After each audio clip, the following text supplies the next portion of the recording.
Focus on giving your partner the best of you, not the worst of you. Too many people use the label of love to disguise other toxic energies, behaviors, and perceptions. The same walls you have up to protect you are the same walls blocking your blessings. You're restricting your ability to love and be loved because you're walking in fear.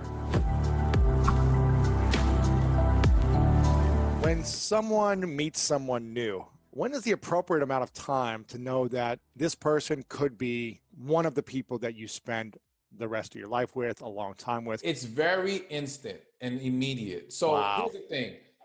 Society has brainwashed us to believe that love and identifying it takes time. That's a lie. In most situations, when it takes months, you have not fallen in love. You've learned to tolerate them. You've grown attached to them. All right. You've enjoyed a part of the process. It's giving you connection. You're not lonely. Exactly. And when you've invested months, you are more likely to not want to walk away from it because all the time and energy you put in. So now you mistake your attachment to the investment as love, and it's not really love. When you sit down with people who can say they felt a real, or they have a real connection with their partner, I think every story, I don't know of any one story that's opposite of this, they will all say it was pretty much instant. First date, you may not know 100% fact, I'm gonna marry this person, but you knew the potential was there. You knew like this could be the one. That at least came to mind. And so again, when we don't have that in that first conversation, that first day, it's unlikely. I'm not gonna sit there and say it's impossible that it can happen days later or a week later or whatever.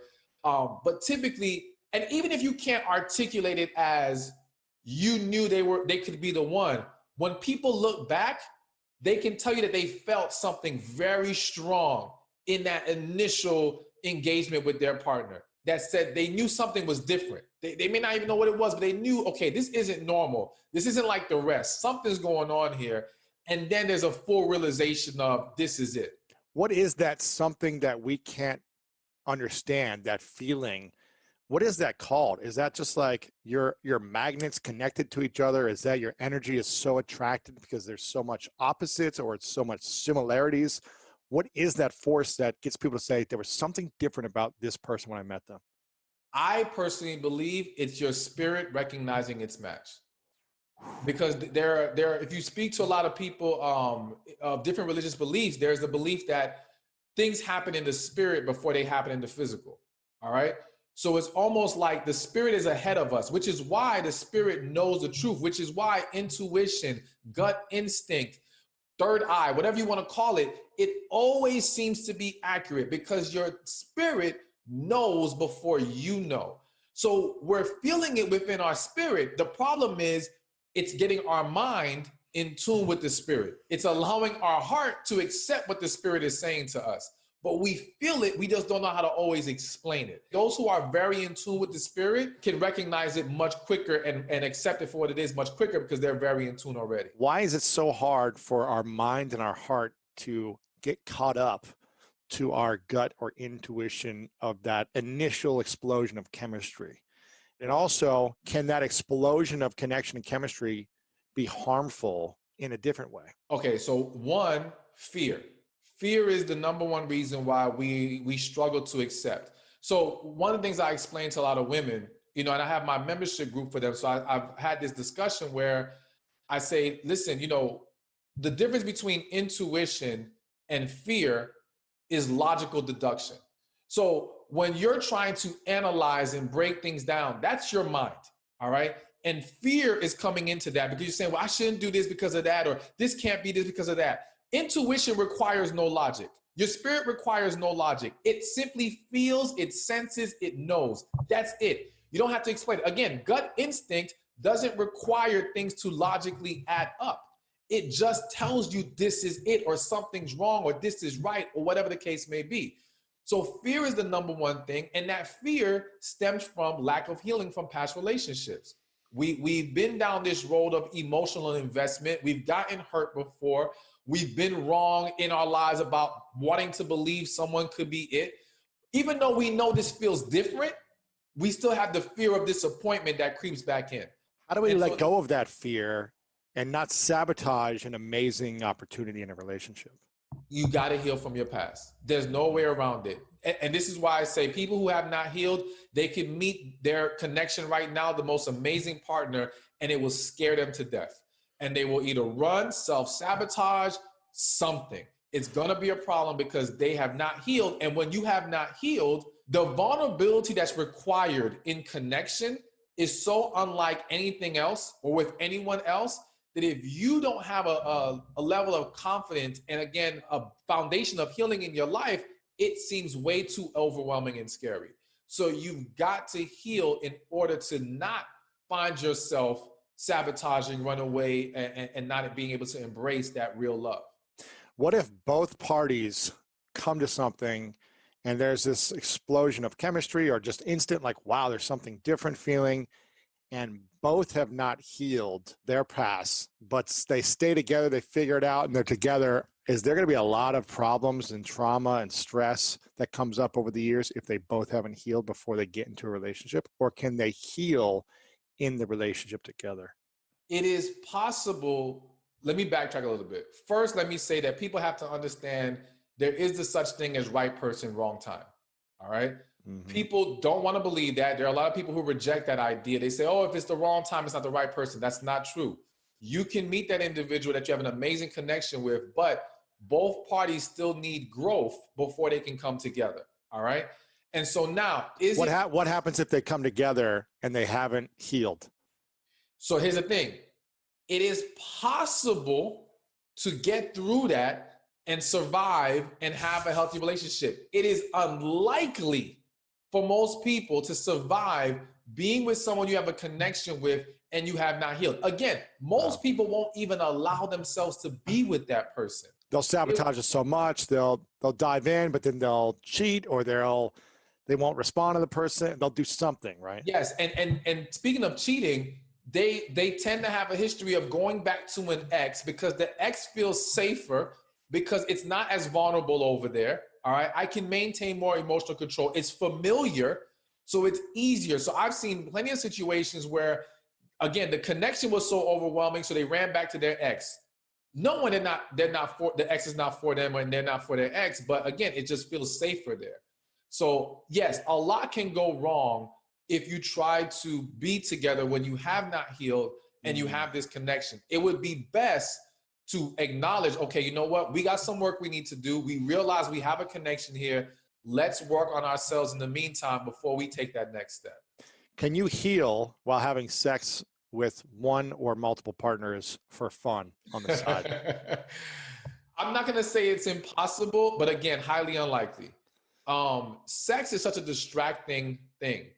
And we have to understand that so much can come from our sexual interactions. There can be new drama. There can be, an unwanted pregnancy. There can be a host of things. And all of that will derail you in the healing process. You also have to be honest with yourself. You may be having the sex because you're trying to distract yourself from the healing. Like the sex is just a coping mechanism for you. Same as drugs, same as alcohol. People turn to these things because they don't want to deal with their reality in life. So you got to be honest. Are you trying to just bury your head in sexual interactions? Or is it just, if it's happening in a natural flow of life, okay, then there's a greater chance that you can survive this, but you got to be really careful. I would suggest cutting that off if you're trying to heal. Again, I don't want to say it's impossible, but you're going to make it extremely difficult and highly unlikely. For sure. I want to ask you about the best ways to meet someone these days, 2020 moving forward, the do's and don'ts for online dating. But what I'm hearing you say is that you shouldn't be trying to meet someone. You shouldn't be doing the online dating game until you've fully healed, or at least started the process of healing, because healing is a journey. Sometimes things take a lot longer to heal fully, but at least acknowledging and starting that process. What would be a process to start healing your past relationships or pains before we get into the conversation of do's and don'ts of online dating? Okay. So of course, going to a therapist or coach is the ideal thing to do. You typically need that outside party that can help you process some things, help you see new perspectives, and go through a process of healing. Now, I will be honest, not every coach and therapist is going to help someone heal. Sometimes it just turns into a venting session. So you've got to be real careful about, okay, if I've been going to this therapist or coach for many weeks or months now, what progress have I really made? Have I been resolving, or have I been coping? Because many are teaching you how to cope and manage and how to function within your brokenness, but they're not resolving it and helping you heal. Now, of course, I'm big on healing. So I have my book, Love After Heartbreak, which gives people the exact steps to healing. So one of the steps, I'll give you the first step, is getting the hurt out in front of you. So it's this who hurt me list. And so you get a piece of paper, you write down who hurt me, and you ask yourself the question, who hurt me? And now everyone who comes to mind, you put them on the paper. Doesn't matter if it happened very long ago. Doesn't matter if you think you moved past it. If they come to mind when you ask the question, then that means there's some kind of relevance there. And so now you put them on the paper in like 2 sentences of what they did to hurt you. This will now at least help us identify what you've been holding on to and where the hurt is and what needs to be properly addressed. And then from there, we can do the other steps of getting things off your chest and forgiveness and all these different things that's involved in healing. I love that. I'm a big proponent of writing letters to people that you never send them, telling them how it made you feel, what you're frustrated and angry about with them, forgiving them, letting it go. And then I like to burn the letter and bury it as well in the ground to hopefully create a sense of like, okay, this was alive in me and now I'm killing this and this feeling, this energy, and I'm putting it to bed and I'm putting it back in the world to hopefully create something new, to grow something new and more loving and powerful and create that intention. But I think that's really important. When should we know that we are healed enough? How do we know when our healing has gone far enough down its journey before we should get into meeting someone new, putting ourselves out there on social media, online dating apps, and things like that? All right. Well, first thing I want to say is, now there are going to be times where sending the letter to the person is actually the best thing to do. Really? Yes. A lot of people are scared about that, and it's a very difficult hurdle to jump. But I literally got a DM today from a woman who read the book. She wrote her letter last year. It was to her mother. She didn't want to send it. She held on to it. She said she just finally built up the courage, because I tell them in the book, 99% of the time, I'm going to tell you to send the letter. Wow. And so she finally did it. And she said they end up having the best conversation they've ever had in their life. Now they're like the best of friends. Like, it's taking their relationship to a whole new level. And that's not the purpose of sending it, but there's so much good that can come from taking the extra step of actually sending the letter and making sure that person is aware of how you felt and what you were going through. Now, in regards to knowing when you've properly healed, number one thing is when you can embrace being fully vulnerable with somebody. All right. If vulnerability still scares you, you have not healed enough. All right. You've got to be willing to open your heart. We can't say we want love and then put walls up around our heart and be afraid to give it to someone. You're contradicting yourself. You're working against yourself. So you've got to be willing to be vulnerable. You also have to make sure any negative perceptions that you've held onto due to past experiences, you've done away with them. So for example, if you have been saying all men are dogs because you've been hurt by so many men, well, you can't be out there dating and still screaming all men are dogs. That's Right. not going to work in your favor. You've got to accept that good men exist, that you can receive a great man, that you deserve a great man. So when you have a more positive outlook and way of thinking, and listen, we're going to all have our negative thought moments. That happens.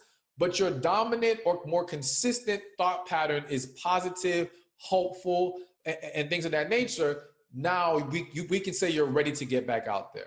How important is the language or the inner thoughts, the actual physical words we use in the inner language, the inner dialogue, in terms of attracting or finding the right partner? It's extremely important. We hear it all the time. Words are power. And the reality is that the words you speak to yourself, the thoughts you have, they will, whether knowingly or unknowingly to you, they will dictate your energy, the energy that you give off to people, or the way that your spirit comes across to individuals. And so you can put on a happy face, but if your thought is negative, pessimistic, all right, and dwelling in this, then your energy will still be negative. All right, what you do on the surface isn't going to be able to hide that, which is why you have some people who swear, well, I'm not a bad person. Yeah, but you're not a positive person. All right, you may be good people, but no, you are miserable. And it's not even just you're miserable like you're dwelling in it in your life, but you give off miserable energy. And so who's going to want to be around that? Who's going to want to commit to that? At the most, they might want to have sex with you, but they're not going to want to tie themselves to you in a committed long-term relationship or marriage. And people can feel that energy. I don't care if you're a man, woman, or in between. You can feel the energy of someone. And if you haven't healed properly yourself, you may be attracted to a wounded individual to then try to find some validation or try to find some connection there. And that's why it's important for you to heal so that you can fully see the energy around you and see who is a potential great match for you. Because if you haven't healed, you're going to keep attracting negativity and repeating certain patterns. Is that correct? That is absolutely correct. And if you talk to any person who has healed, they can tell you how they feel energy even more now, where they become more aware. It's so much easier to see past the facades that so many people are putting up, because now healing allows us to get more in tune with our spirit. And by getting more in tune with our spirit, we get more in tune with everyone's spirit. Because technically we are all connected through the spirit, all right? And so it's easier to be in touch with that when you get rid of the blockage of trauma, past disappointments and hurts, disappointments, things of that nature. It's powerful stuff, man. I'm still trying to get to one of my first questions, which is what's the best way to meet someone these days in online dating? But it sounds like that's so far ahead of what you need to be thinking about first. Like, have I started to heal? Are there people who have hurt me?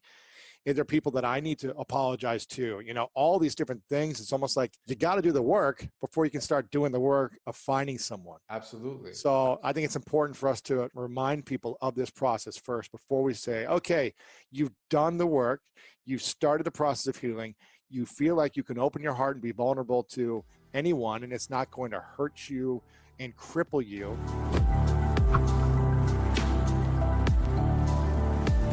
How important is sex in a relationship? Hugely important. This is coming from a guy who's abstinent, right? Yeah, right. Well, you know what? To me, I say hugely important from the standpoint of, I think people have to look at sex not just from the perspective of pleasure, but from the perspective of bonding.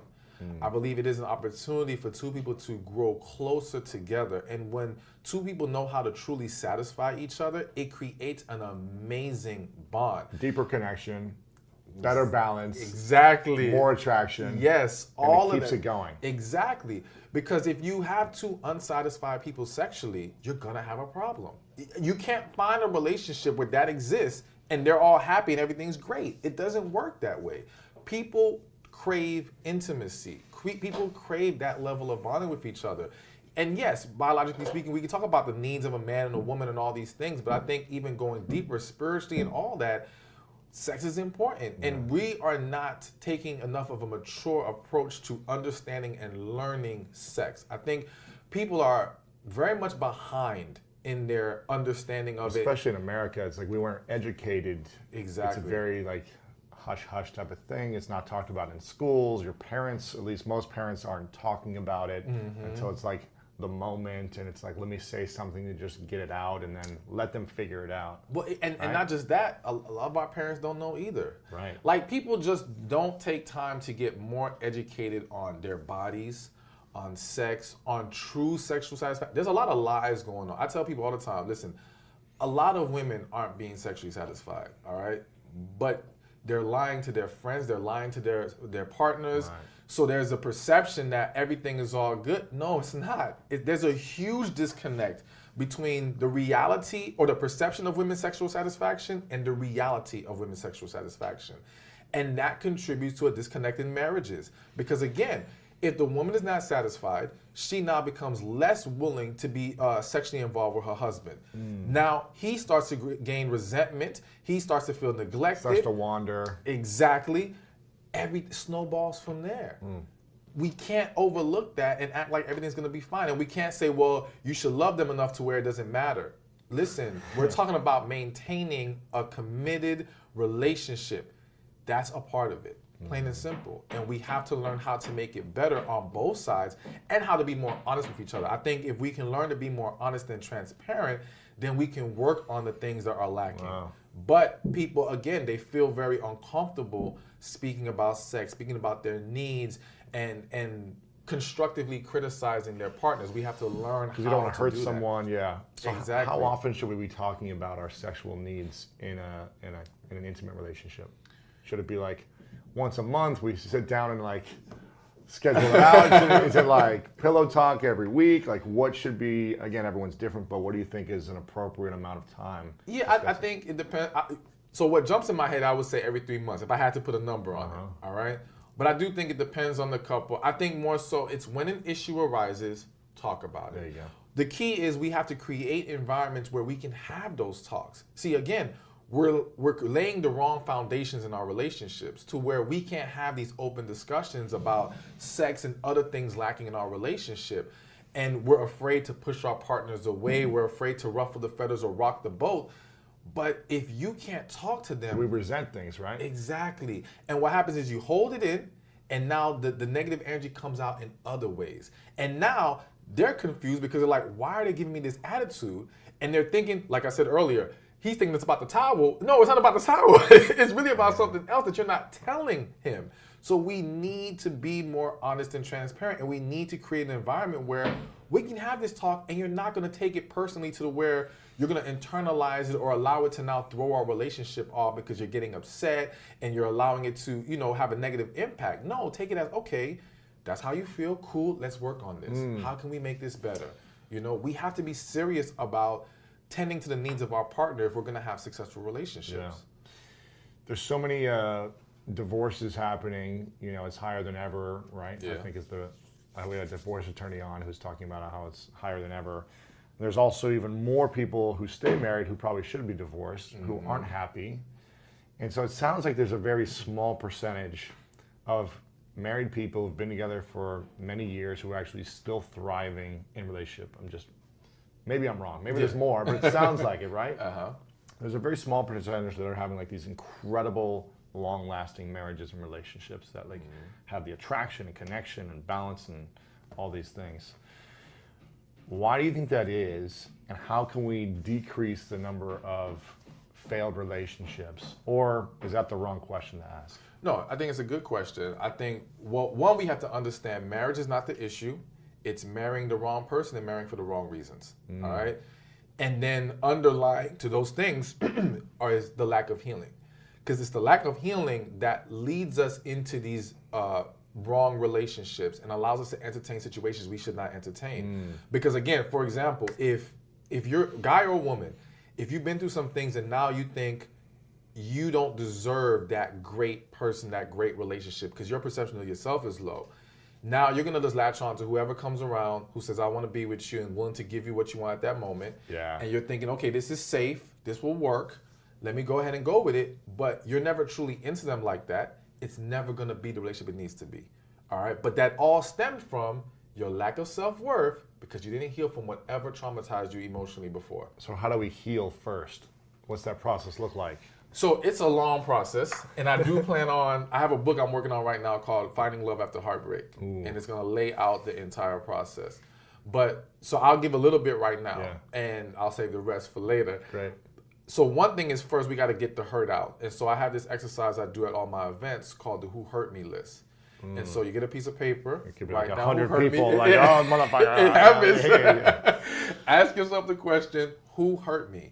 And now every person who comes to mind, write them on that paper. Doesn't matter if you think you moved past it. Doesn't matter if you think it's small and insignificant. If they came to mind when you asked yourself that question, put them on the Anyone paper. in your life. Anyone From a in your childhood life. friend to your parents to a lover. Anyone, anything, if they come to mind, put them on that list.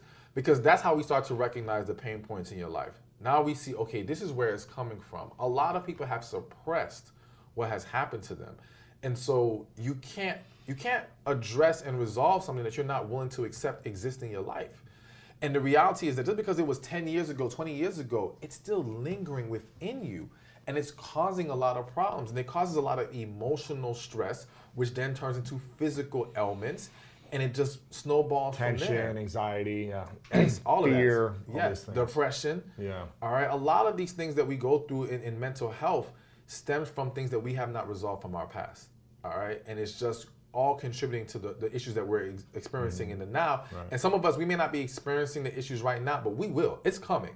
It's just festering in you, and it's going to come out at some point. Yeah. So write a list and think about those moments and reflect on them, or what's... Well, no. So at that point, once you get the list, now we can see the first person. And I won't go too much further, but let's just say you're going to have to go through a process of getting things off your chest.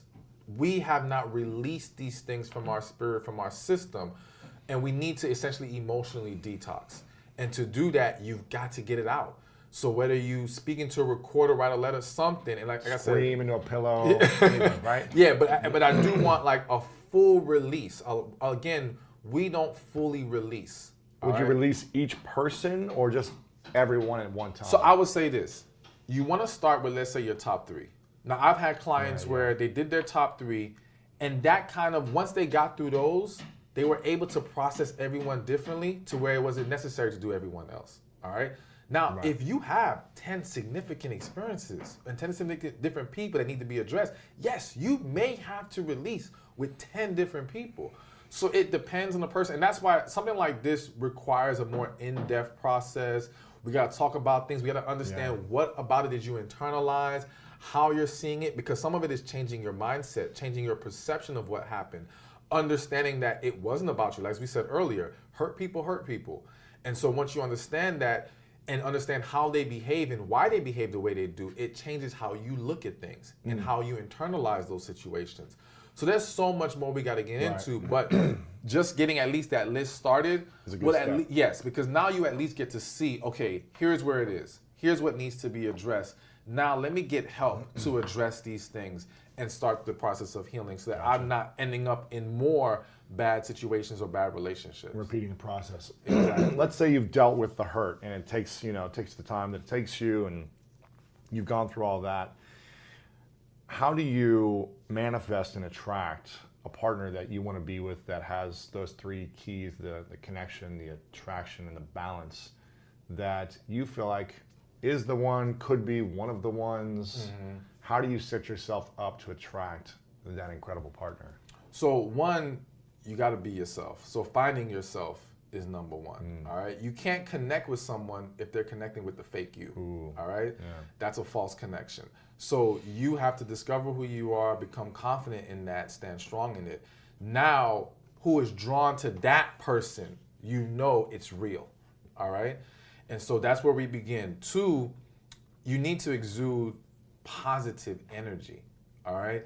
To me, and this is, I think this is very important for women, all right? Because the reality is that it's men, or the type of men that a lot of women want, aren't going to be drawn to a negative woman. No. There's millions of good women, but that doesn't mean they're positive women, all right?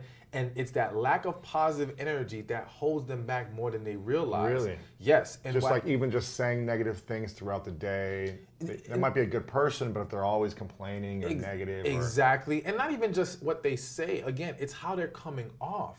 Because facial energy, their body language. Yes. It's like, so look at it like this. I tell people all the time, it's not what you say, it's how you make them feel.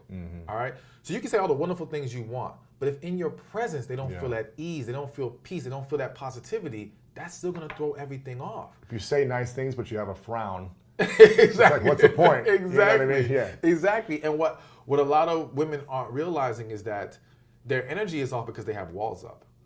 They're so scared. They're so fixated on protecting themselves. Because they've been hurt in the past. Exactly. Haven't healed from those things. But I tell people all the time, the same walls you have up to protect you are the same walls blocking your blessings. All right? So you don't realize you're restricting your ability to love and be loved because you're walking in fear. All right? You can't walk in fear and expect all these wonderful things to happen. It doesn't work that way. Even in business, the ones who succeed are the ones who put the fear aside and say, I'm going to have faith and push forward no matter what, no matter how it looks in front of me, no matter how many people tell me you're doing the wrong thing, get a regular job, whatever.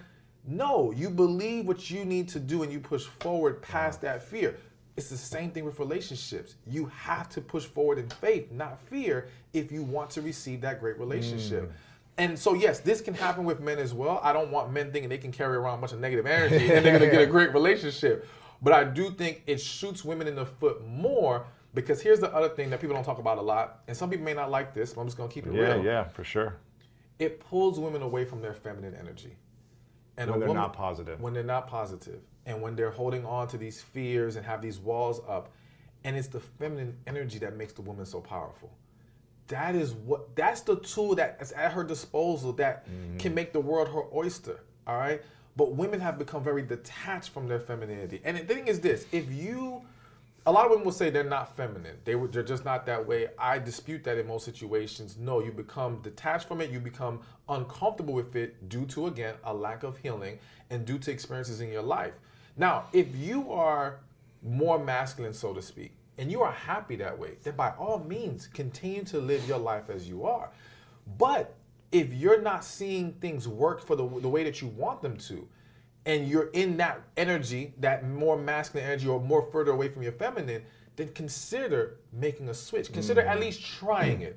See the difference. And what I find with a lot of women is that not only is it beneficial to them as far as relationships-wise, it's beneficial in the quality of their life. Or their health. Their health, their peace, their work, you name it. I have a client, she's a doctor at a big hospital. And when she came to me, she was frustrated with relationships, ready to give up on men. Nobody liked her at work. She was just a hard, tough manager. So we worked on her energy. We worked on healing.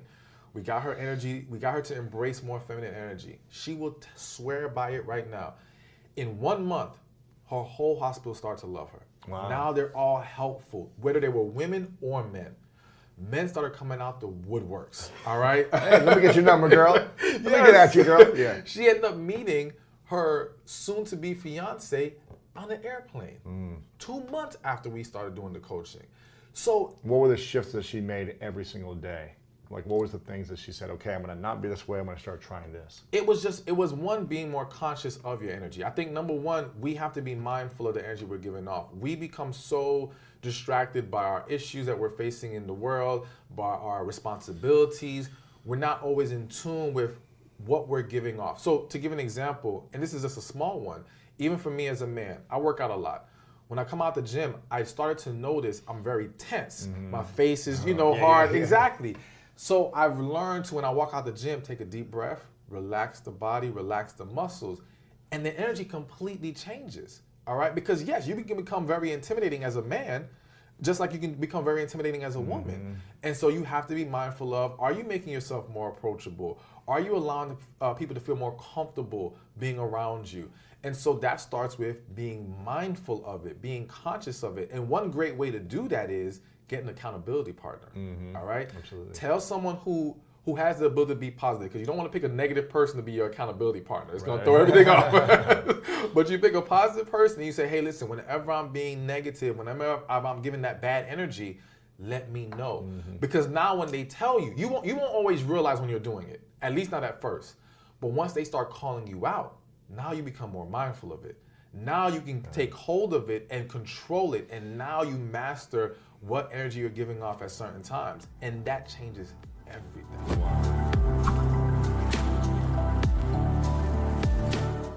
We got tons of social media apps now. We got people just swiping left and right on TikTok and Tinder and Bumbles and whoever else knows is out there. I feel like if I was a single man right now, it would just be chaos, because it'd just be option overload. Nothing's ever good enough. Comparison overload. Like, where do we meet someone these days who is a quality human being that could be a potential great partner for us? So I definitely think people need to get rid of the negative stigma they have of online dating. I think, again, it's a tool to meet people more conveniently. And in times like this, it's probably the best tool. Let's be real. I mean, even if you try to go out, certain cities are limited. You're not going to see as much people out anymore. So if you thought it was hard to meet people going out before, well, it just got harder. So being open to online dating, I think, would be the best bet. I think what people have to realize is, I've gone on some of these sites to do research and see what's going on. And I can tell you that people's online profiles are pure trash. Like the majority of people have no damn clue what they're doing with these online dating profiles. And I believe it's because many have this 1 foot in, 1 foot out approach. It's like, I'm going to just try this because there's nothing else going on, but I'm not actually committed to the process of making this work and how It's to like make it they're just successful. bored. This is like Yes. entertainment. They're craving connection and intimacy, but they don't want to fully commit. Mm-hmm. And they don't fully buy into the fact that it can work. Like I have clients who have gotten married from online dating. So it can work. Now, does it guarantee you a husband or wife? No. But does it pretty much guarantee you can meet people and have some options to decide if you want to move forward? Yes. But again, you've got to be smart about how you invest in the process and how you set up your profile and things of that nature to help you become more successful. What are the do's and don'ts of online dating? And I'm going to make a general assumption here. Correct me if I'm wrong. That men in general go on online dating sites to find people to hook up with in general, and women go on to more find a great potential partner. Please correct me if I'm wrong, but I think that's the general mindset. Is that right? I think that's a general mindset. I do think it varies depending on the site. Like, I believe a site that makes men pay has a higher chance of serious relationship minded men being on there. Because the guy who just wants to hook up is less likely to want to spend any money if he can go to a free site and it's just, a free fall on there. So I do think that certain sites give a better opportunity for serious relationships. But as far as do's and don'ts, one don't, I'm gonna start with a don't, is don't make it all about what you want. Meaning, people don't go on online dating and present their value. And so, why would I choose you out of all these people online when I don't know what you bring to the table, what value you present? It's like, listen, in marketing, the job is to present value to the consumer, to say, this is why you should buy my product. We dress it up properly. We pick the right colors, the right wording. It's all about hitting your target market and appealing to them. And I feel like people don't do that. They go online, they make it, well, I'm looking for this. I don't want this. Boom, boom, boom, boom, boom. All right, but I don't see any value here. So why would I reach out to you? Right. So I think that's a big don't. Don't make it all about you. Make it about what you bring to the table and what value you provide. Make yourself desirable so you start attracting options as opposed to saying, well, yeah, I'm only looking for this guy and this. You have to be smart and rich and this. It's like exactly. You're already too much to handle right now. Yes. Okay, so that's number one. Build something, create desire for someone to be attracted to you. What else? Number two, have enough pictures on your profile. So many people jump on, and again, because it's 1 foot in, 1 foot out, they put one picture up. Now, listen, we live in a time where catfishing is popular and nobody wants to be catfished. If you only have one picture up, you become a very skeptical, or you make people very skeptical of your profile. All right. And so you got to show people the full you. So not only have one picture, but I always say have at least one full body picture.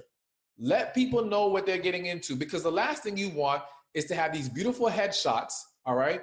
And someone choose you based off of that. Then you meet in person and the rest of you doesn't look like the way they wanted you to look. And now you have a wasted date, wasted time, you get discouraged. Let's stop doing that to ourselves and to each other. Let's show the full version of who we are. Someone either likes it or they don't. All right. That's so I say 3 to 4 and pictures in your profile. That's interesting. And would someone ever change their mind based on personality only, of like, oh, well, maybe it wasn't the way I wanted them to look, but they're such a nice person and I have this personality that I'm going to give it another date? Or are you saying like, allow people to see the full picture of who you are, at least to a certain level? Obviously, you're not going to share your whole life story and open up all your flaws right away. You're going to put your best foot forward, but at least see kind of a full picture of your life in 5 to 6 photos, I guess. I think that, unfortunately, it depends on how far you've deviated from their perception or the fantasy that they put in their head. So I don't want to sound harsh, but let's just say they looked at your picture and they thought you were an athletic person. They thought you had an athletic frame, all right? Now when they see you, you're plus size. that may be too far of a deviation for them to say, oh, but the personality is good enough. All right. Right. Now, they may have envisioned athletic, but you're like a little bit off from that. Okay, well, you know what? He's a great person.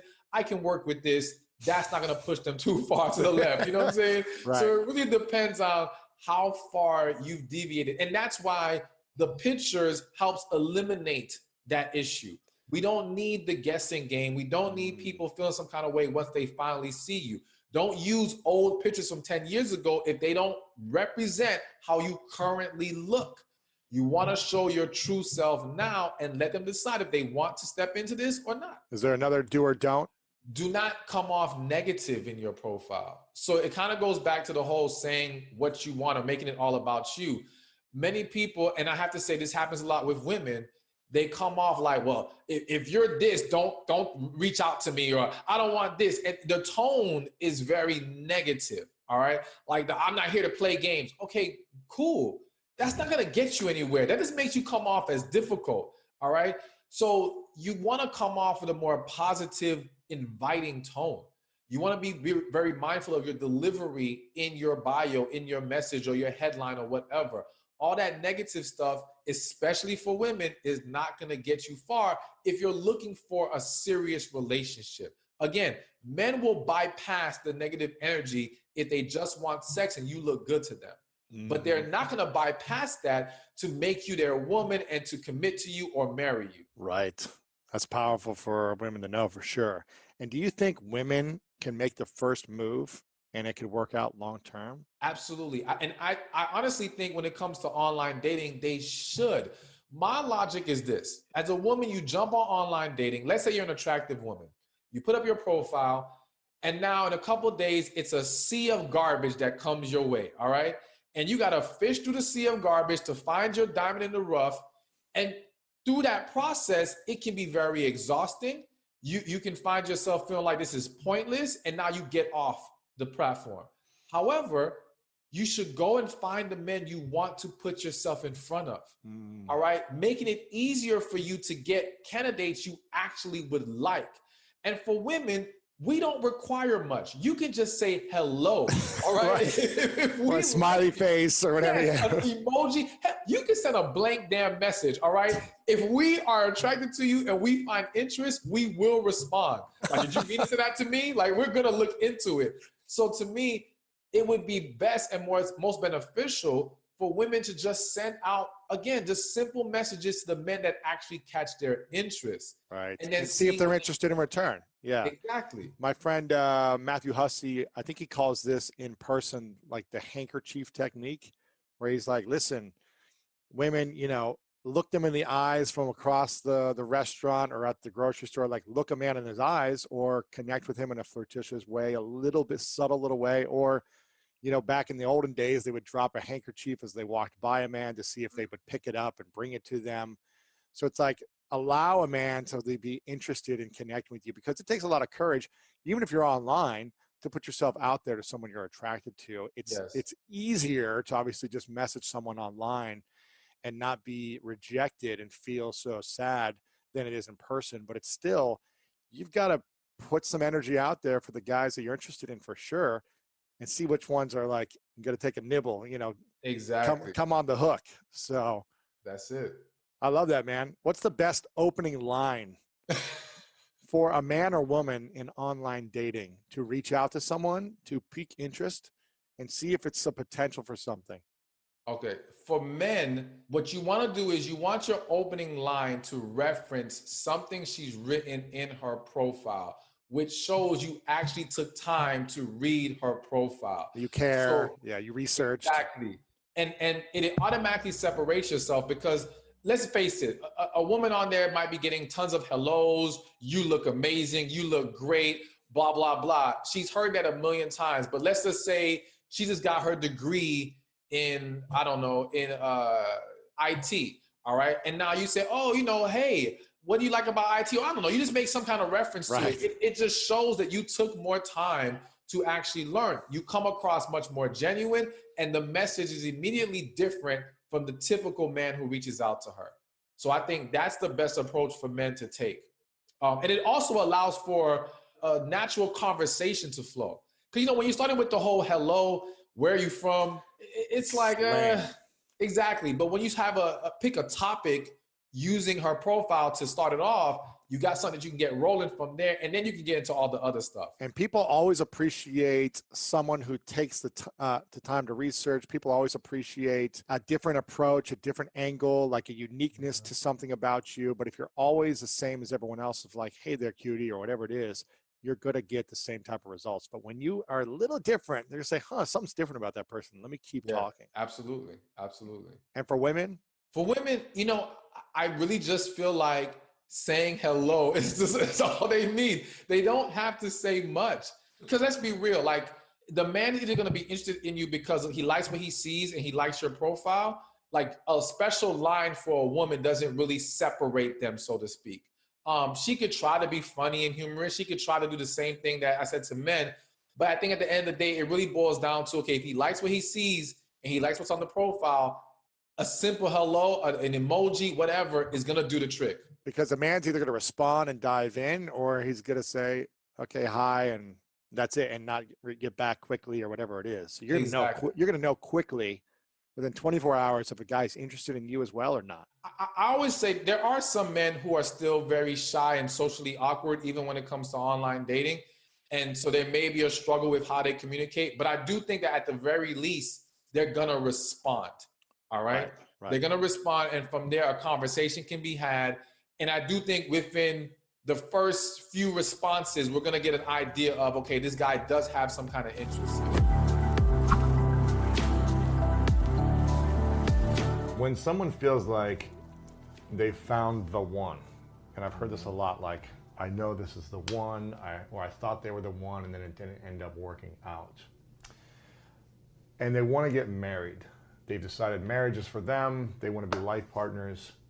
What are a few of the conversations that they should have to not know for certain, but know for better certain that this is the right decision? This partnership is the right decision to move forward in a long-term committed relationship. Okay. As opposed to just maybe the infatuation behind it, or the initial connection, or the attraction.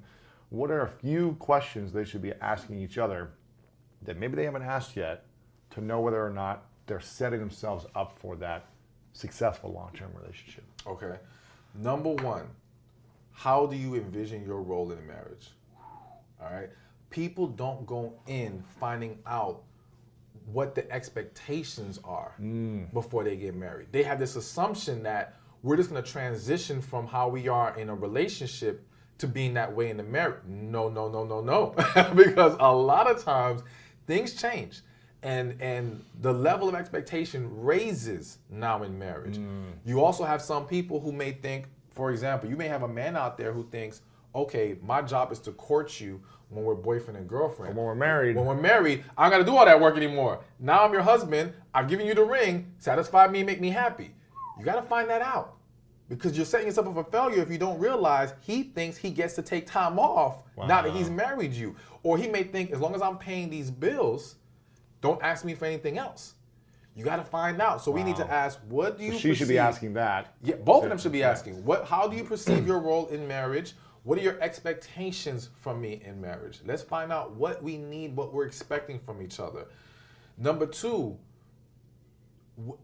making sure our values are aligned. All right? So whether that be spiritual, whether that be even financial values, whatever those things are, let's make sure we're on the same page about it. And if we're not on the same page, are these things we can balance out and work out? All right? So for example, let's look at it from a financial perspective. If I'm a very frugal man, yes, and this woman is a spender. I have friends in this situation and it's not good. Exactly. And I'm sure they didn't talk about it in advance. You want to talk about these things and say, okay, how do we view this? What are your expectations as a spender? Are you someone who thinks, well, I got to be able to spend some free money every month. I got to go shopping every month. What is it? Let's come to an agreement beforehand that we're both comfortable with. But let's understand what we're walking into here. All right? Yeah. Again, we don't talk about these things. We just assume, oh, because she's not asking for money now, she won't ask for money later. And that's not necessarily true. Right. Let's find out. What are we expecting? Do our values align in marriage? I definitely think number three, sexual expectations. I think that needs to be discussed and understood. And again, it's all about compromise if a compromise can be found. So it's not saying, okay, well, I expected 4 times a week. Right. You know, he or she says 2 times a week, and now we're just going at it. No, well, then maybe we go with 3 times a week. Yeah. But we make sure the compromise is something that we can both be happy with.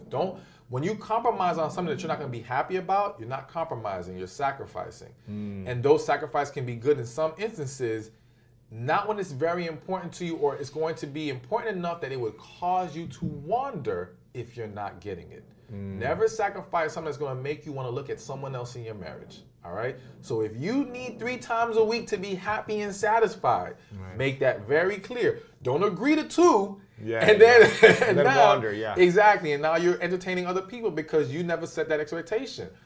Another expectation, as we talked about earlier with attraction, is how we keep ourselves up physically. I do think what that if I needs to just be gained discussed. 60 pounds in 7 years, and is that okay since we're married now? Listen, people need to be honest. So, like I tell some men, if you can say, you know what, if my wife gained 60 pounds, I don't care, I'm cool with it, and you're going to love her with the same energy and desire that you did 60 other pounds ago, great.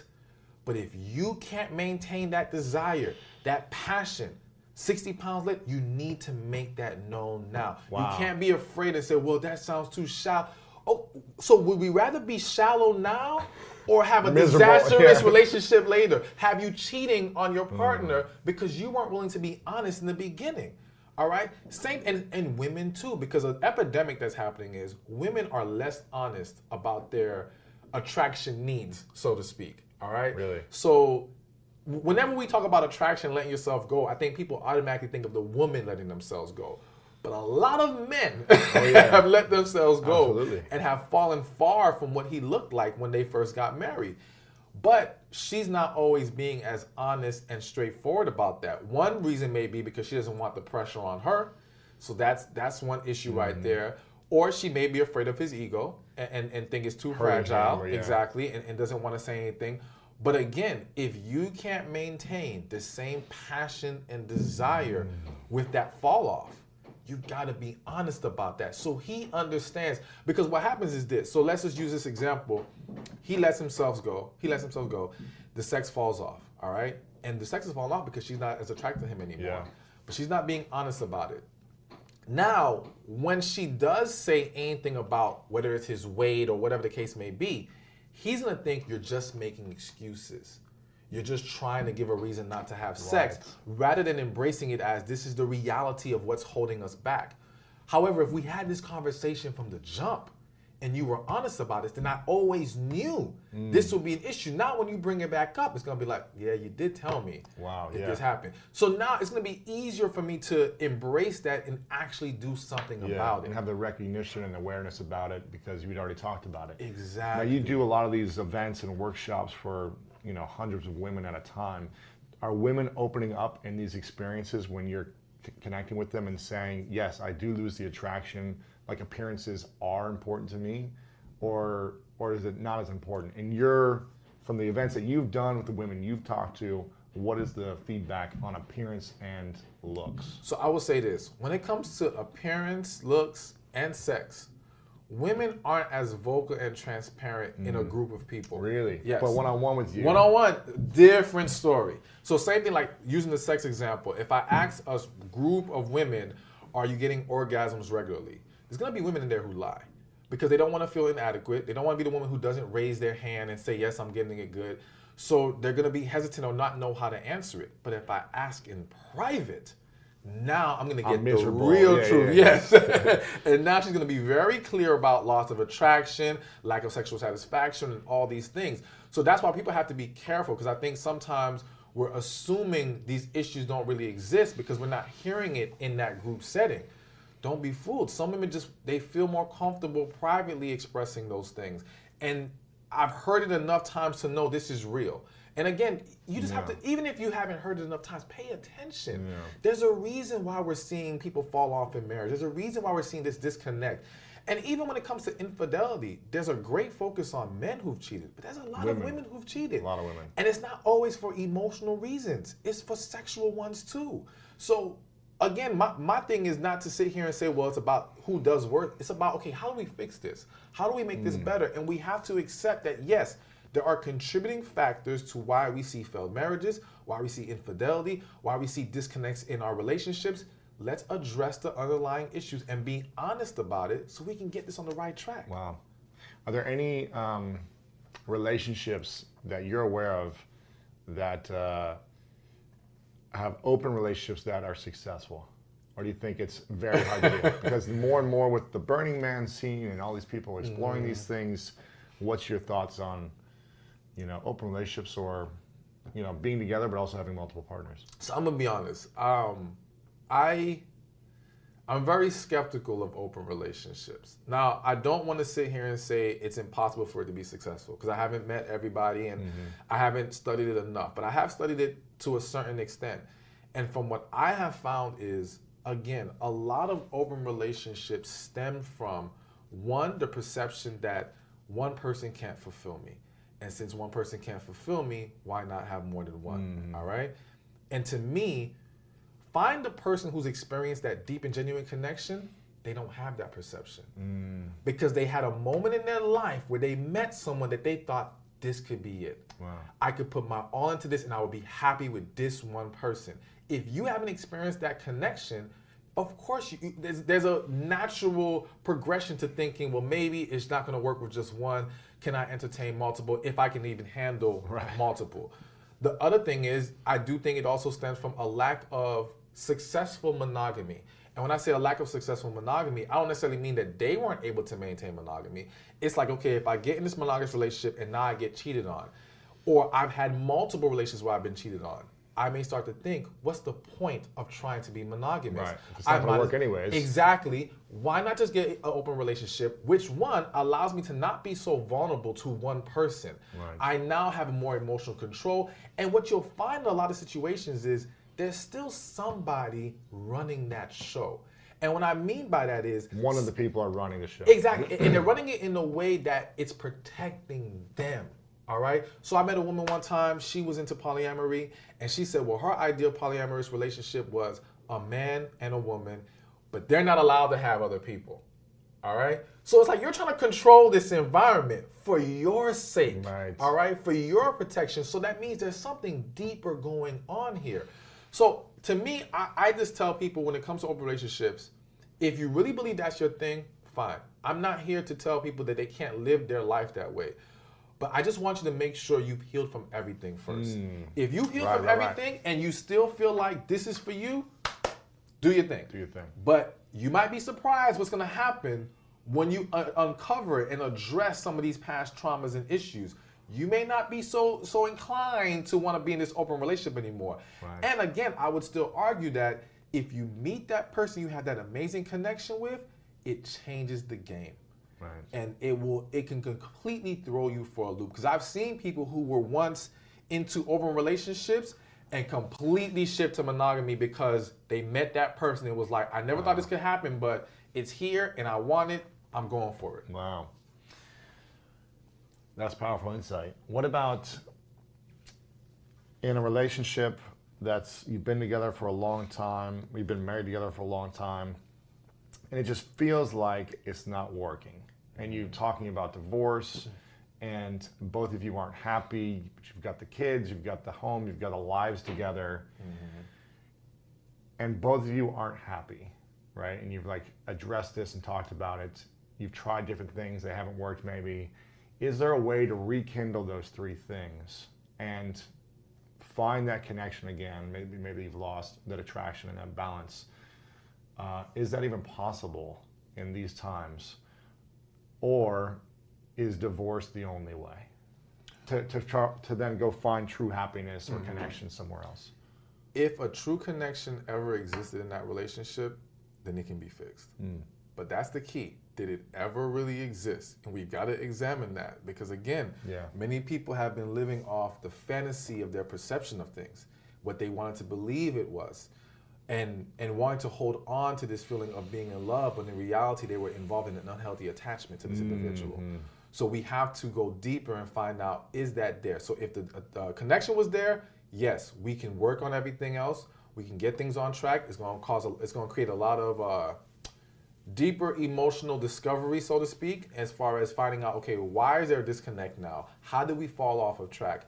How can we now correct these specific things? Because there's very specific things that need to change. Are we both willing to put in that work? All right. And if both sides are willing to do that, then it absolutely can work. Now, if there was no connection, you divorce. Get a divorce? Get a divorce. Sooner than later? I'm a man of God, and I would love for everyone to be able to stay married, right? But even when people have been convinced that you get married, you stay married forever, even if it's a religious thing, or you feel like the pressure of society, like... Here's why, despite those things, you don't stay married, especially when you have kids. So many people stay married because of the kids, right? Yeah. But if you can't create a positive environment at home, you are damaging the kids worse than you would in divorce isn't, in my opinion, the greatest struggle for the child. It's lacking the understanding of what just happened here. So if you've been feeding your kids all these years that mommy and daddy love each other and everything's all good, despite our dysfunctional why are we getting relationship. divorced? Yeah. Exactly. So now one day you wake up, we're getting divorced. The child is confused. And the thing is, we're not honest with the kids about why this happened, what went wrong. We're not saying, yeah, you know what? We knew a long time ago we weren't best for each other. We're not giving them the honest truth for them to learn and not make the same mistakes Repeat in the there. pattern. Exactly. What the child now thinks is, you can't trust love. Wow. You can't trust marriage because you can love each other and one day now it's over. And now they become dysfunctional, or they now have dysfunctional relationships because of their skewed perception of things, because they lack clarity in understanding what just happened here. But going back to divorce versus staying together, again, what a child needs more than anything is a positive, loving environment. If you can achieve that together, great. If you can't, you are better off apart. Wow. Because when you speak to adults now, adults who are struggling today grew up in dysfunctional households. And it didn't matter if it was a one-parent or two-parent household. Yeah, I felt it, man. Exactly. Dysfunction is dysfunction. Yeah. And we pick up on these things. No one is that great of an actor that they're hiding it from their child. The child sees the problem. Feels it. Feels it, exactly. And then you don't even realize you neglect the child in certain ways because you're dwelling in your own issues, your own struggle. There are women right now who have mommy issues, or they have what I call, I don't want to be my mother syndrome, where they saw their mother allow herself to be treated poorly, abused, suffered through a horrible marriage, and the woman is like, I don't want to ever be that. And now, because she's holding on to that, she either becomes her mother or creates other issues not trying to be her. All right? So it still creates a negative cycle of dysfunctional relationships. All stemming from we stayed longer than we should have. We try to hold on to something that we can't work. My thing is this, even for those who are spiritual, if you're gonna say we're not supposed to get divorced because of God, well, God didn't say act a fool in the marriage at the same time. Like, what's the point of staying together? Exactly. How are you glorifying God or your spiritual beliefs by staying in a negative marriage for the sake of staying? You're defeating the purpose. The purpose is to have a healthy, happy union, to raise healthy, happy children. If we can't achieve that together, it's time to go. Wow. I mean, I wish it could be different, but that's just the reality of the world we live in, because too many of us have made the wrong decision in who we married. And we have to accept that. I'd rather you accept that now, go through your healing process, and both of you can find your happiness and learn how to coexist as co-parents. And again, creating a positive environment in that co-parenting relationship, because I don't want you to be co-parents and still be dysfunctional. Yeah. Exactly. Again, defeating the purpose. All right. I want you to get away from each other so you can find happiness, not be more negative. Yeah. Heal, move forward. Yeah. Exactly. Be happy. Be happy for them if they found someone else. I know that's tough for a lot of people. Right, yeah. But be happy if they're at peace. You find your peace. Let the children see happy, healthy relationships, not just with other people, within yourself. Wow. Stop showing them a miserable father or mother. They see it and they hold on to resentment. I can't tell you how many, I don't want to say every, but I want to say 90% of clients that I've seen, and I would argue that if you spoke to any therapist or coach out there, the majority of people have issues stemming from their parents. Growing up in that household. Yeah. Or their environment. Exactly. You know, their parents or their environments, yeah. Exactly. And it's just all because of dysfunctional relationships. Relationships is the backbone of society. When we allow that to be as dysfunctional as it is right now, that's the reason why we have all these problems. Yeah. We fix that, man, this world becomes 100 times better place to live. Easily. More loving, more peaceful, more enjoyable. Happy people supportive. around doing horrible, negative things. All right. Exactly. When should people, when do they know that, okay, we just need to work on things in our marriage or relationship? Like, not every marriage is going to be perfect all the time and happy. Like, there's going to be some dysfunction or challenges or issues that arise. Hopefully you've addressed all those things. But let's say you've set expectations early. You both understand these things before you got married, like you communicated everything and you're aligned to a certain vision for your marriage. 5 years goes down the line and it seems like things are getting worse and worse. Maybe expectations change, maybe values change, who knows what it is. When do you know, like, okay, it's getting too far or we should stay in this relationship? When should we get divorced or should we keep trying? To me, the first sign that we have problems is that when whatever is going on in our marriage is affecting me in a way that I can't be the best husband or wife I need to be, we got a problem. That's step number one. I think what's happened is we've normalized dysfunction too much. We've normalized this idea that we're gonna all have problems. Yeah, but we all have problems because we don't learn how to work through them. Interesting. Because we have dysfunction and individual dysfunction that we have not processed and resolved. That's the reason why dysfunction is so common. It's not healthy though. Like I've heard some people say, well, arguing is healthy in a relationship. No, it's not. No, disagreement is acceptable. But when yelling at each other is not good. Exactly. I just watched the Will Smith and Jada, the Red Table talk of Will Smith like opening up about their marriage. I don't know if you watched this yet. I haven't watched it yet. I just watched it last night. It's actually really powerful what he said. Jada, I guess, when they first started like dating or whatever, at one point she like raised her voice at him and like sweared at him or did something where she made him look foolish in front of other people. And he took her into the other room and said, can I speak with you for a minute privately? Took her into the other room and said, I can't be with someone who's going to raise their voice, yell at me, or swear at me. It just doesn't work for me. And it's going to put me into a shell. Like, I'm not going to be the best version of myself. And if that's you, then I love you, but we can't be together anymore. But I need us to be able to have complete peace. If we don't agree on something, then we have to set ground rules where we step away, we take care of our anger on our own, not in front of the other person, then we come back and communicate from a peaceful, loving place of what we're upset with or frustrated with. And so we never put that on the other person. And when I heard that, I was like, wow, that's so powerful, because most of us, most people, it seems like in relationships, will allow themselves to yell once and swear once, and then it's just like, once you've said you son of a B once, it's like you can say it whenever you want. Exactly. And then that respect is gone, that that love is gone, or it seems to be gone. And the other problem is we expect our partners to be our emotional punching bags.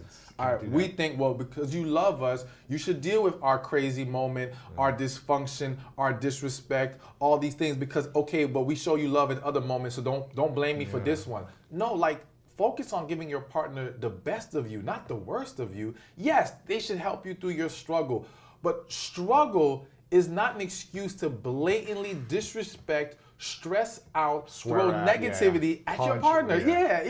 You can't do that. So I think we have to all hold ourselves accountable to a higher standard of how we behave in our relationships. And yes, stop giving this excuse of, well, we're all gonna have our dysfunction. No, listen, it can happen, granted, but we should be focused on, as Will laid out for Jada in that talk, we have to discuss things peacefully. Yes. We have to come to the table calmly, maturely, and see how we can resolve it and not just lash out. That's not healthy. Because screaming is not communicating. No. It's not creating a connection. There's not an attraction there, and there's no balance. Exactly. You don't have those three things. Destroys all of it. It destroys all of it. And whenever I have gotten in arguments in the past, in my relationships, all I want to do is go be alone afterwards. I'm like, I don't want to be around you. I just want to be alone. Like, I need space to like heal and recover now, because it's very traumatic, or at least it has been for me. And that's just been my personal experience. And I think that's why it's so important to learn how to communicate in a peaceful way. And sure, you might get frustrated and tension might come up, but you got to create ground rules, I think, for yourself and your partner, what are we going to do when that happens? Exactly. Maybe we just quiet until we can breathe and like communicate calmly. But I don't think there's anything good that comes from screaming. No, not at all. I witnessed that with my parents, screaming and escalating, and it was just like, it never felt good in the house. There was nothing that ever came from that was good. They always had to like apologize to each other in ways, and then it was like passive aggressive for a week, and it's just like, why can't we just be, you know, more peaceful about these things? So I think it's really important. It doesn't just affect your relationship, it affects the people that are in your relationship, family, friends. It affects those people as well. It even affects your coworkers, because, Absolutely. you know, I'm a firm believer that people take a lot of their relationship issues into the office, and it affects their attitude, their energy, their focus, and they don't realize how they're hurting their efficiency and hurting their ability to do so much more and do so much better, whether they're an entrepreneur or they work for somebody, because their relationship is dysfunctional. And so, like, I'm a firm believer in, if we can help people who work in corporate or whatever have stronger, better relationships, their careers will thrive, their companies will thrive. Like, it pours into everything. So we have to create that positivity in our lives so that we can reach our true potential. I think it affects everything in business. I mean, when you're having a bad relationship intimately, it affects the way you show up in your career, for sure. What's one thing you wish men understood more about women in general, and one thing you wish women knew about men in general? All right. Every man and everyone's different, you know, everyone human's different, but in general, based on all the work you've done and the things you hear over and over again, one thing you wish men knew about women and women knew about men. This may sound bad, but what's coming to, I always just say what comes to mind, all right? Because I never practice any of these things, is learn to look past her words. And what I mean by that is, a lot of times, again, women don't always fully express themselves. As much as women will say men are horrible communicators, women are actually horrible communicators. and it's because, yes, they talk, but they're not always clear. And part of it is because women can see past our words, all right? Sometimes to the point where they overanalyze and over-rationalize things, and it causes them to look at things the wrong way. But they know how to pay attention to all the small details. They understand if our moods are different, even if we say we're okay, they're very in tune with that. So they kind of have that expectation with us. Yeah. And though I want women to be more clear and transparent, I want men to be more aware and be more in tune with your partner. It's not just about her saying, I'm okay. Look at her. Pay attention. Does she show you she's okay? Does she really look like there's nothing going on right now? And if you can see past that, I'm not saying badger her, because yeah, she might not want to be badgered, but at least one, show a true concern for her feelings, and show that you are going to be there for her when she is ready to let you know and have that talk. You want to create a very secure environment with your partner, a very safe environment where she can open up to you, she can be herself. And again, I do believe that starts with look past the words, and even in understanding how to keep her satisfied and happy. It's like the woman who says to you, you don't need to buy me anything for my birthday.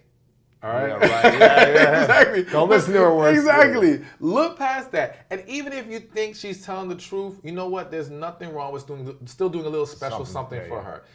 It just shows that, again, you're more in tune with what's really going on with her emotionally, and not just what she's speaking. But I do believe that as you do that more often and you show a willingness to hear her out, we have to consider our partner's feelings. I think too many men don't consider their partner's feelings. When you do that, she will become more transparent. When she knows that she can be open and honest, and you're not going to reject how she feels or what she says or call it crazy, she'll be more willing to speak up about it. So I do think men need to be more in tune, look past the words. As far as what I wish women would know with men, so it's kind of the flip side of that. He can't read your mind. Yeah. He can't read your mind, and a lot of times men generally just don't know. There's a difference between the man who loves you but does not know how you want to be loved, and the man who doesn't care about what you want and how you want to be loved. All right? Don't confuse the two. Some guys not doing the right thing is simply a lack of knowledge. and simply Not a lack of caring. Exactly. So it's like I tell women, you got to be more specific. If you say, I need you to spend more time with me, what does that How look much like? time? Exactly. What are we doing together? Exactly. I have this example where I was counseling this couple, and the wife was like, he doesn't spend any time with me. I just want him to watch some TV with me, you know, whatever. So I said, okay, cool. I'm going to speak to your husband. We're going to get this worked out. So I spoke to him. He said, all right, deal. I'll do it. I said, let's do it for a week. Let's see what happens. So a week passes. I said, what's the progress report? He says, man, I did everything you told me. I watched TV with her every single day. I was there. You know, I showed interest. I asked her, I said, what happened? Oh, he didn't do anything. I said, what do you mean? He said he watched TV with you. She said, yeah, he watched TV with me, but he was on one side of the couch and I was on the other side of the couch. So you see, in his mind, if you asked me to watch TV with you, I did that. In her mind, You asked me to cuddle you and caress you. Exactly. She wanted intimacy. She wanted desire to be shown. She wanted a closeness or non-sexual intimacy is what I call it. And that's what she was really looking for. So on one end, I can go back to the man and say, listen, look past the words. If she says, I want time with you, it usually means she wants a closeness to you. She wants to feel there with you. So be mindful of that. But on her end, be more clear. Be more specific. It's not fair to hold it against him or to claim he doesn't care when you didn't explain to him what you need. I tell women all the time, one of the greatest tests to seeing if a man is serious about you is not seeing what he does on his own or what he already knows. It's seeing how he handles your desires and your feelings. If when you express those things to him, he makes the corrections, you're good. Yeah. But you gotta be specific. You gotta make it clear. Let's see if he actually does what you ask him to do. Because a man who's very much into you, he'll do it. Right. I know plenty of husbands or men who are like, if she would just tell me what she wants, I'd give it to her. Right. But he has no clue what she wants. Yeah, so communicate very clearly. Yes, Don't just communicate. expect them to read your mind. Exactly. So what's the difference between connection, chemistry, and compatibility? So let's start with compatibility. Compatibility are traits that typically fit together. All right. So we're identifying, well, okay, she's a go-getter. She likes being outdoors. She's very spiritual, and he likes the same things. So we're identifying traits that make them compatible. Some people may use the zodiac to determine who is compatible. But again, zodiac is really dependent on the traits that they have defined for that sign. And as long as those things are consistent or they are accurate in those cases, then they can say there's going to be some level of compatibility there. So there's going to be some level of fit there. All right. Chemistry is when two people know how to get along and flow with each other, work with each other. So chemistry doesn't necessarily require compatibility. All right. Because again, think about at work. We can go through team building exercises and build chemistry with our work associates. All right. But we don't have to like them. We don't have to have the same interests as them. Nothing else has to be in alignment, but we can learn how to work together and build and create something and make progress and be successful. So chemistry is very independent of that. But again, it's more so learning how to work with each other, flow with each other, get along with each other, coexist together, so to speak. But again, it's very fluid. It can come, it can go. All right. You can build chemistry, you can destroy chemistry.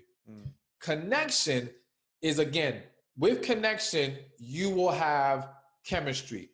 But funny enough, with connection, you may not have what people perceive as compatibility. So you can have two individuals who you would never think are a match for each other, but yet they are feeling this amazing connection with each other. Unexplainable. They never would have thought it would be this person, but it's there. All right. But again, you will have chemistry within connection. Connection doesn't come or go. It's either there or it's not. You cannot create it. You cannot destroy it. You can run from it. You can try to reject it. You can pile a bunch of trash on top of it, toxic energy, but it's still there. And it kind of goes back to, we talked about this before, where you're the one that put me on I forgot how you say it, the red string Chinese. Yes, the red string. I still got it on.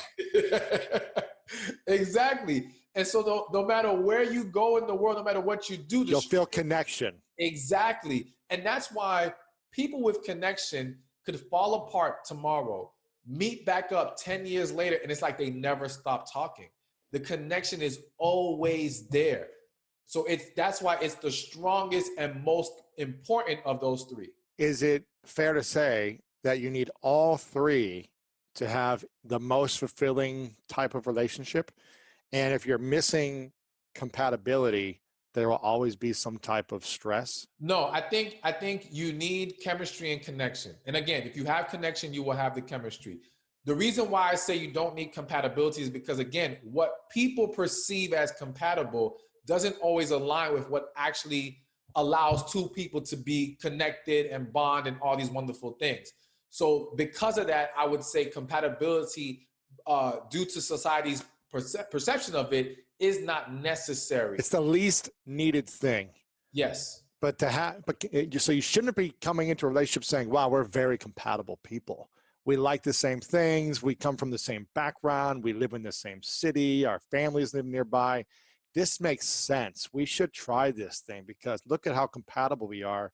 What I'm hearing you say is you should make sure you have this connection that if you were gone for 10 years, you think about them, you dream about them, you always want to come back together, that is more important than having chemistry and compatibility, because with connection, you will have chemistry, but you may not be compatible. Exactly. And you're 100% accurate what you just said. Compatibility, and that's where a lot of people go wrong. They choose partners based off of compatibility. They choose partners based off of the logical deduction that this would make sense. This is a great opportunity. You know, we like the same things, blah, blah, blah. But those people find themselves miserable because they get caught up in the hype initially. But again, the connection that they need to really enjoy each other, the glue that keeps them together, the glue that helps them overcome difficult times, that's not there if you don't have connection. You know what I'm saying? And hell, it's tough even when you have connection. So if you don't have it, it's so like, forget about it. Is connection something you can cultivate if you don't have, or is it something you either have it together or you don't? You have it or you don't. You can't make it up out of thin air. You can't create it. Plenty of people have tried and failed miserably. It just doesn't work. You know, and that's why you hear this all the time of like, gosh, he looked amazing on paper. Like he just like had everything on paper. He checked every box. She checked every box, but there was just, and they were such a good person. They're such a great person, but I just couldn't connect. Exactly. It just wasn't there. And let me tell you, that's one of the worst positions to be in. Is to be with this amazing, wonderful person that you don't have a connection with. Because now, how do I justify and validate to myself, my friends, my family, who probably love this person? Love this person. Like, love them. And like, yo, I got to tell them, no, it's just not there. The majority of people are not able to do that. They suck it up. And they try to push things along, or they convince themselves, I'm tripping, maybe I'm being too picky, whatever. But then inevitably, that marriage or relationship still ends up ending.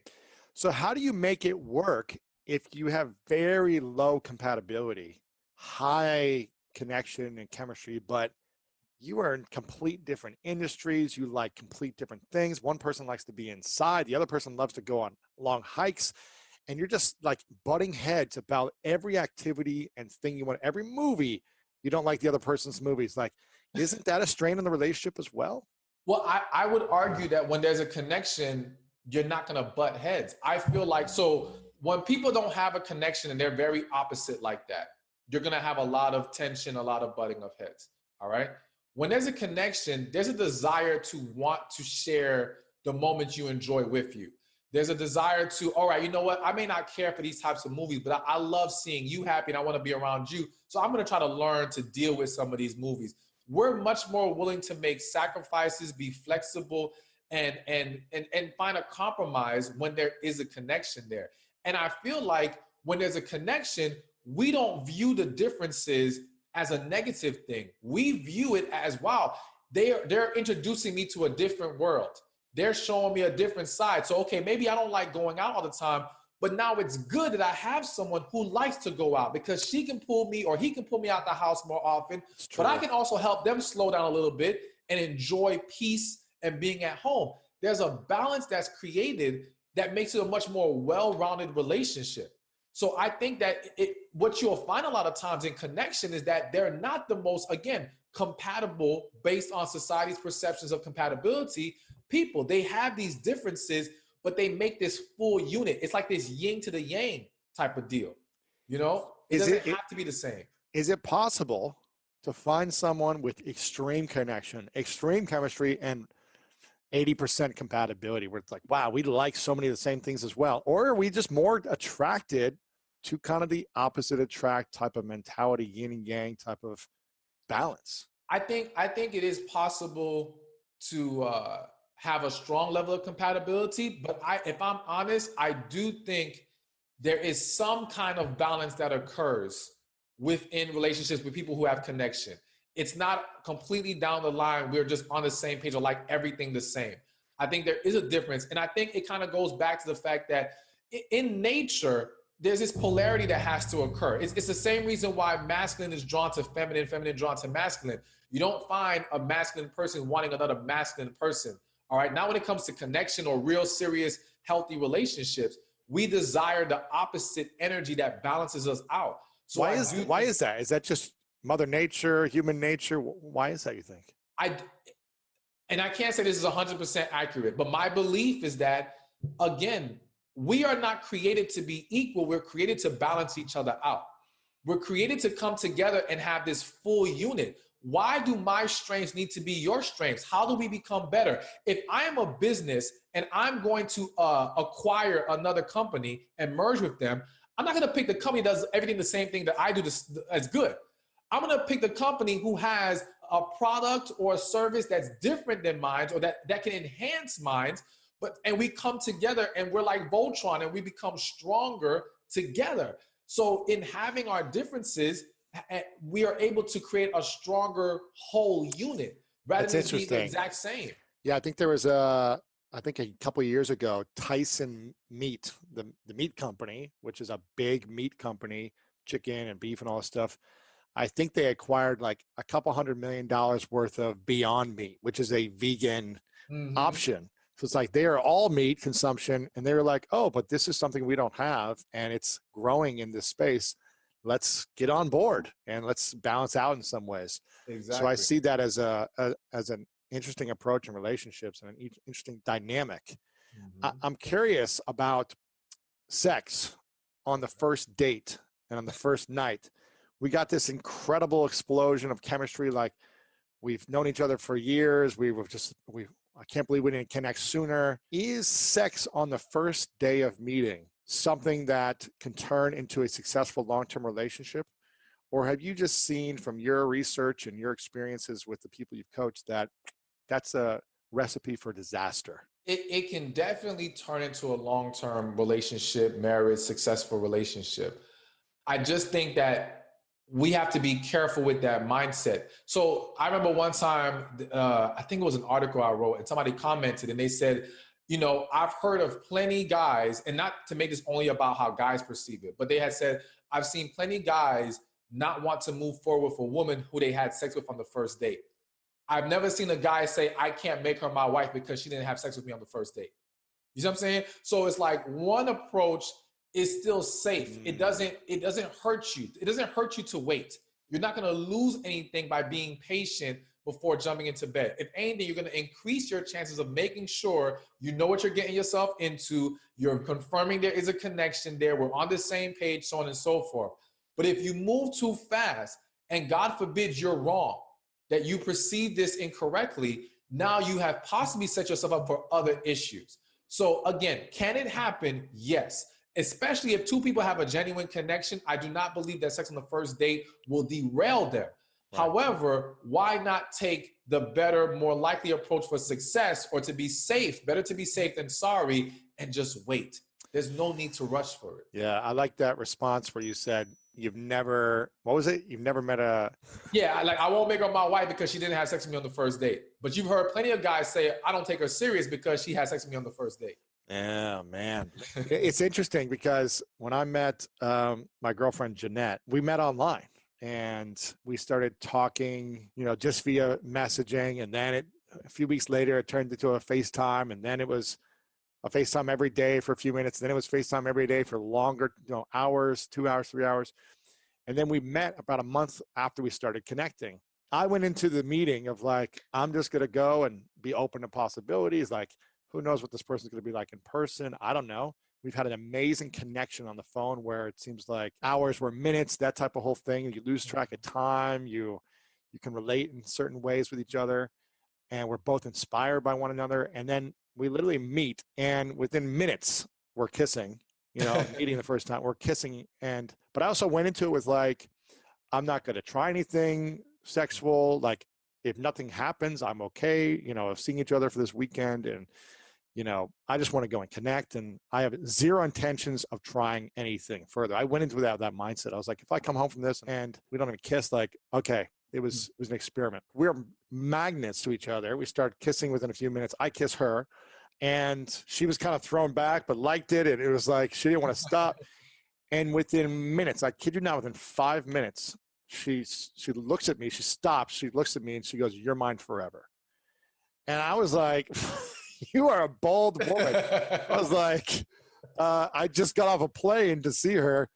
And I go, "Wow, you're pretty forward." And she goes, "Do you want to go back on the plane?" I was like, "No," but I've never heard a woman say this within 5 minutes. Now, granted, we were talking for a month on the phone, but I've never heard a woman say this in 5 minutes. And if they would, I'd usually run like crazy and think she was crazy. But she was like, "I don't know. I'm sorry. I just feel like my heart says this, and I feel like I just want to say it." And so I really respected her level of courage and vulnerability and honesty as well, where usually girls won't say that type of thing. And I was like, wow, this girl's got a lot of courage, and she says what she feels. And it was just like, man, the chemistry was the connection was so strong all weekend and for the last, over a year now, that it didn't make logical sense. It made emotional sense. Exactly. And I think I just kept going with it. And I was like, wow, okay, let's see where this goes. We'll take it day by day. But it's just like, it kept growing. And I think you should have some type of feeling of like instant connection, because all the women I've dated in the past, I would say I've had instant connection with most of them, like with all of them, but it wasn't this type of connection. Like you said at the beginning, it's like something was different. I had maybe more like sexual attraction. Yes. But then I was like, we're not connecting and vibing in the same way that I would love, but the sexual attraction is great. And they got this and this. So it's like, I'm justifying, as opposed to this is what I want. And this is what it's like. It's not even an option. This is what my heart is telling me I need to do. Yes. And I think if your heart is not saying, like pulling you to something, then it's probably a sign that may not be the right fit for you right now. Absolutely. Now, do men and women approach early sex differently in your opinion? Beyond the first date, beyond the one night stand type of thing, do men and women approach it differently in the first months? Yeah, I believe so. I think it's more likely to find a man who is ready to go, you know what I'm saying, and has no issues about when the sex occurs within that first month. All right. Whereas there are going to be a lot more women who are concerned and genuinely are not comfortable yet. The problem also is that just because sex occurs doesn't mean the woman was comfortable. All right. A lot of women allow themselves to get intimate, but they weren't truly at peace with making that or allowing that to happen. And so there's a lot more that goes on her end regarding sex than it goes on his end. And I also believe that women are much more in their head about the situation than the man is. The man is analyzing it. They're analyzing, oh, well, if I don't do this, he's not going to like me, and blah, blah, blah. Exactly. Whereas I think the man's just excited. He's enjoying the moment. He's just getting it in. But she's thinking, is this too soon? Is he going to like this? What am I, whatever. She's just processing so much, which adds to her inability to even fully enjoy it a lot of times. But yeah, it's definitely different. We're not wired the same when it comes to sex. We're just not. And do you think rebound relationships can work? Let's say you're in a relationship for 6 months, a year, a few years, 10 years, and you stayed in that relationship too long. You stayed in it because it became hard to get out, or it was good on paper, whatever the reason is, you stayed it, you had kids, whatever the reason is. and then you get out, and within 6 months, you find someone and you're married 6 months later. Is that something that is possible to rebound into the next relationship, and that can be your connection, chemistry partner for long term? Or is that something, should people wait 2 to 4 years until they fully heal and all this time and energy to get into it? What do you think? It's absolutely possible. One, we have to understand that healing is less about time and is more about the specific work you put in. If you go through the process and you do all the steps, then you can achieve healing in months. All right. People take years off and still never healed. So the time itself does nothing for you. With that said, the key is, has this new person genuinely surpassed how you felt about anyone else? See, I have a golden rule that you do not get in a new relationship if they have not surpassed whoever you had the strongest feelings for. They've got to pass that bar. What does that mean? So does that mean like the connection is so much stronger, the way you view them is higher, they add more value to your life? Most importantly, it has to be the connection is stronger. That's most importantly.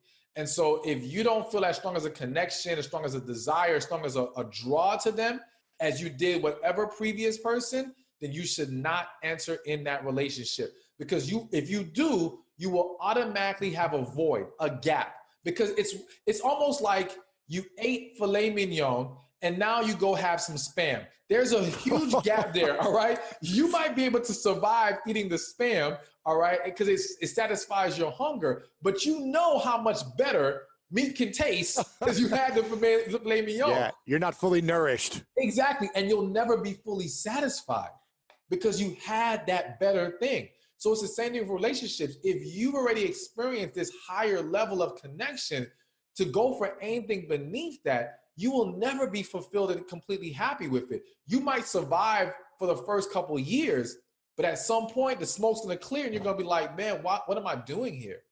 Is this applied to any previous relationships, chemistry and connection, or the previous one? I say any. They've got to surpass whoever held the highest position in your heart. Because I strongly believe that the majority of people are not married to the person they have the strongest feelings for. Really? Right? Yes. And an even better test is ask yourself this. If you get with this new person and that person that you've had stronger feelings for comes back into your life, will you be okay? A lot of people, if that person came back and was like, I love you, I made some mistakes, I want you back, it's not that they will automatically leave their new relationship, but they will be torn and conflicted. It will impact them. When you are really with the right person, that wouldn't faze you anymore. You'd be like, please get out of here. I'm good. I'm doing amazing. I'm with the person I know is the one for me. But when they are the person you have the strongest feelings for and they come back, you're going to be rattled. So I'm hearing you say that it's not as much the time in between relationships. It's the work, the process of acknowledgement, healing, letting go, where you could meet someone within a couple of weeks, depending on like if you were already unwinding in the previous relationship for a year or two, you could find someone and be like, this connection is just, you can't get us apart. And you could jump right in. Yes, absolutely.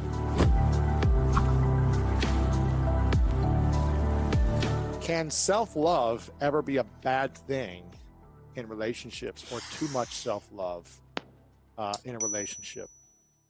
I don't think self-love in its true form can ever be a bad thing. It's just that some people hide their arrogance and being self-absorbed with the label of self-love. What's the difference between self-love and self-absorption? All right, self-absorption is flat out being selfish. It's flat out, who cares about how anyone else feels? It's all about you. All right, there's no consideration of other individuals, and you have no compromise in self-absorption. Self-absorption is, it's my way or the highway. There's nothing else. There's no other way around that. Self-love is simply the act of, again, pouring positive energy into you, being patient with yourself, giving yourself what you need. It's a lot of self-care, but it doesn't have the inability to be compromising. It doesn't have the inability to consider other people's feelings. It's almost like, okay, I'm gonna make sure I have what I need to eat. but I can give you some food if you're hurting. You know what I'm saying? Well, self-absorbed is forget you. This is all mine. Don't come near me. I got nothing for you. You know what I'm saying? It's very different. So to me, self-love, because love is pure. Love is a beautiful thing. And there's no way real love, whether it be of self or of others, can ever be bad. But too many people use the label of love to disguise other toxic energies, behaviors, and perceptions. If someone is feeling down and out and they can't get out of a funk and they've followed the process of a lot of bad habits and decisions and thoughts and words and all these things that have kept them down, what are 5 of the most common self-love practices that you've seen or you've coached with women that you've seen elevate their relationship with themselves, increase their self-worth, and get back on track? What are those 5 key kind of self-love practices? All right. So let me just say in advance that some of these might be surprising to some people, but they really make a difference in self-love and getting yourself back on track. So number 1 is actually eating right. I remember I went to a counselor when I was back in my college days.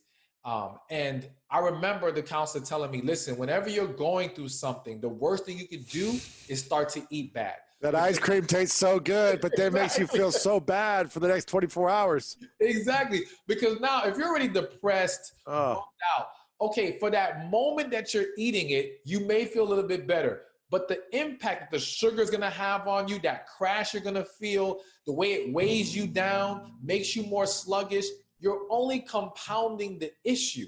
All right. So it's okay if you have a moment of eating whatever, but what your consistent diet needs to be is much healthier, because that will give you more energy. It will affect your mood. It affects your hormone levels. These things are important. So being mindful of your eating habits and your overall diet is extremely important when it comes to self-love and breaking out of that funk. That's number 1. I love that one. Number 2 is getting some damn sleep. All right. I was just going to say that. It's got to be sleep. That's really what I mean. So many people are sleep deprived. And you know how hard it is to be positive and productive when you're tired and cranky? It's almost impossible. Exactly. So getting a good night's rest, and that's the key. It's not just going to sleep, it's getting quality sleep. So you want to try to turn off electronics like 30 minutes before you go to bed. You want to set an ambiance in your room that makes it more peaceful and easier for you to rest. You really want to clear your mind. You don't want to be stressing while you're sleeping, because that happens. All right. You got a million things running through your mind. You never really had peace even in your sleep. So learning how to unwind properly before bed, having a set sleep schedule so you can get consistent hours of sleep, days on, days out, or whatever. This is going to be very important in helping you with your self-love and improving, your overall quality of life, to be honest with you. Okay, number 3. Number 3 is creating boundaries in your life. So the problem a lot of times when we start to get down and out is that there are no boundaries, whether it be maybe with your kids, friends and family. So for example, let's say you're the person who's always helping everyone else. Now you're in this funk and you don't have anyone to turn to, but because you've established no boundaries, people keep trying to come to you and pull from you. And they don't stop to say, are you okay? Because they're used to you having it all together. They think you're always fine. So all they keep doing is taking. And if you don't set the boundary that says, listen, I'm not in a good place right now. I can't help you right now. I love you. You know I'm always there for you, but right now I need time for me. You've got to set that boundary. And again, I don't care if it's kids, family, hell, sometimes even your own partner. Letting your partner know, hey, you know what? Just give me a day to get myself together. I got to process this. It's nothing about you. Just trust me. Let me do what I need to do. Sometimes we need that. So setting boundaries, being able to say no to people, that's huge in self-love. And again, don't confuse that with what I said earlier about being self-absorbed and selfish. When it's for self-preservation in the sense that you're drained and burnt out, it is necessary at that point. It's a must. Yeah, exactly. It's nothing selfish about it in that sense. You need it so you can recharge your batteries, and then you can come back better than ever, and you can help whoever you want to help. Absolutely. Okay. So these are all these so far, these three things are not the typical things that you'd hear women talk about self-love, which is get a massage, get your nails done, go have some wine. So I'm hearing some contradictions, which are inspiring for me because I think these are the healthy ways to create self-love. What's number 4 and 5? So number 4 is, I think, creating, basically doing things you enjoy. So now this is where we can get into the massages and things of that nature. I do think there is a place for that in self-love and self-care because, again, you got to put a smile on your face. Yeah. You got to create happiness within you. So whether that's, again, going out to the park, going to a festival, whatever, I always suggest, again, you want to add structure to your life to where you make sure you're always making this a priority. So whether it's once a week, maybe once a month, whatever, there has to be, I'm going to do something for me. All right. Whatever that is. Even, and I will share this, even for myself, I've had the hardest time doing something for me, like buying myself a gift or what do I like. And so like, I'm going to make a budget and there's going to be money set aside for play money. This is for me. That's it. Whatever you want to do. Bills, This is exactly. Yeah. Don't worry about investments. Don't worry about bills. This is just for me. Burn through it all. Burn through your money. You know? But it brings you enjoyment. It brings you fun. It brings you play. Those things. And it takes pressure off of you. We're so bombarded by bills, responsibility. I got to do this. I got to be wise with this. Yo, be free. Just create. Again, and if you don't have the budget for that, create time for it. Yeah. But you need that time or budget or whatever where you can just be free and live your life. I love that. Put a smile on your face. I love that. And what would you say is the 5th thing that we can do to increase our self-love? So for me, it's going to be about prayer and meditation. I feel like we overlook how much we are bombarded by in life. And even something as simple as a morning routine, which would be perfect time to do prayer and meditation, would make a huge difference. Like I've noticed, and I remember even Jim Quick, who you've had on your show before, he mentioned about like when you wake up, don't jump straight to the phone. Don't go straight to electronics. Take time in the morning to clear your mind, relax. So this is a great time to meditate, pray, stretch, all right? This can set the tone for the rest of your day. And again, it will help you elevate the energy in your body. It will help you be more positive. It will help you be more calm. It will eliminate all the brain fog you can experience when the minute you jump up, you got to go take care of kids, or you got to run to the computer, or you got to run to your phone. Stop all that. And if it requires waking up a little bit earlier so you can have 30 minutes of peaceful time, prayer, meditation to yourself in the morning, then do that. It is absolutely worth it. And go to bed a little earlier too. If you need to get more, you want to make sure you get the right amount of sleep. Don't sacrifice sleep to do that. Just go to bed a little earlier. Exactly. Sacrifice that reality TV show. Sacrifice unnecessary conversations. Sacrifice browsing through comment sections on social media that aren't doing you any favors. Let that go. Preserve yourself. Go to sleep. Get your rest. Pray, meditate. All that good stuff. I love that, man.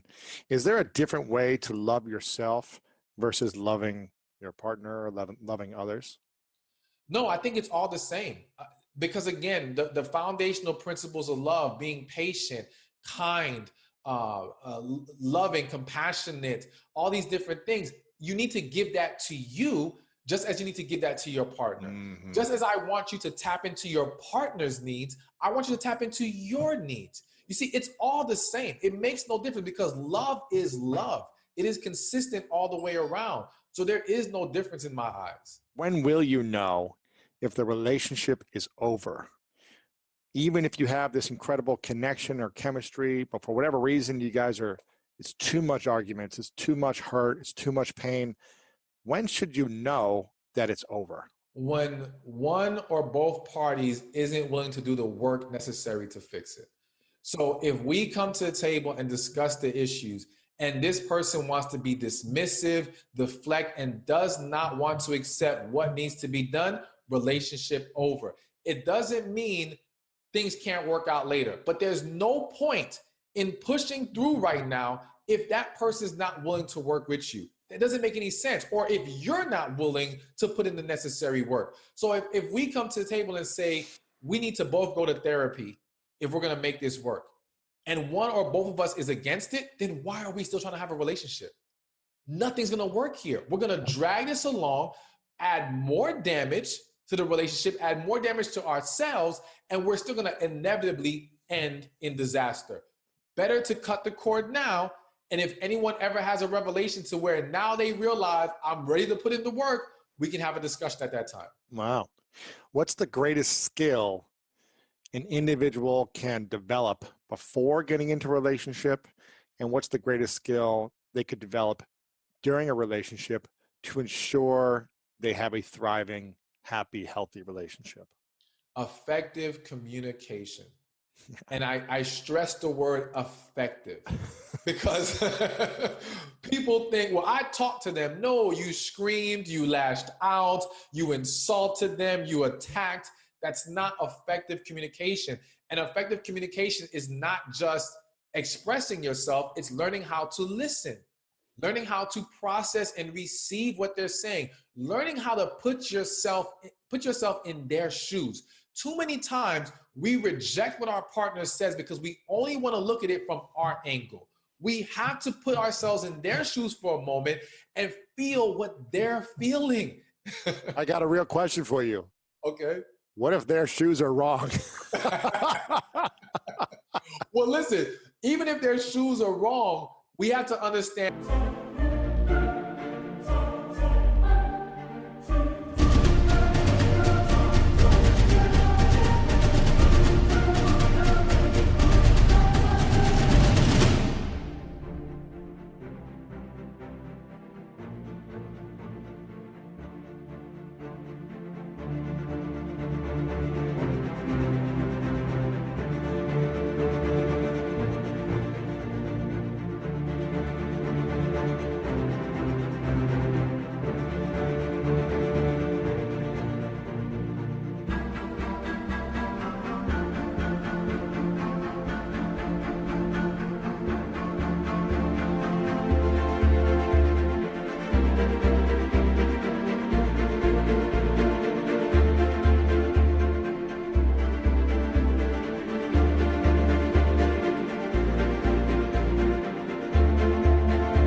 Why they chose those shoes. Well, like, how did we get here? Why are you seeing it this way? Yeah. So sometimes wrong is just a matter of perception.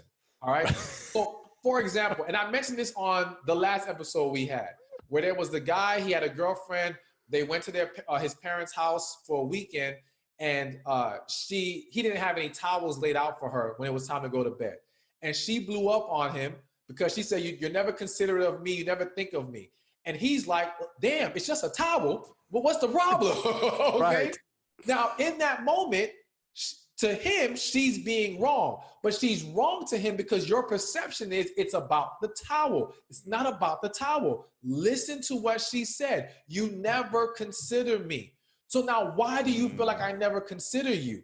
Now we can dig deeper into finding out. Now she may say, because when this happened, you did this. When this happened, you did that. And you might say, oh, now I see why she feels that way. Because we got away from the surface of the towel and we got into the deeper reasoning why she's in those shoes. All right. So that's what we have to do. It still takes effective, loving communication from the woman to bring it up and not attack as well.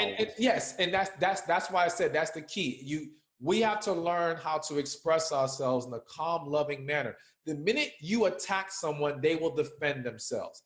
And their ability to receive what you're saying or how you're feeling is completely diminished because now they're in defense mode. And now their brain is scattered thinking about how to get you off their back, so to speak. So if you come at them the right way, you speak calmly, lovingly. And again, even in you expressing your frustration, you have to put yourself in that other person's shoes as to why they're not seeing what you're saying right now.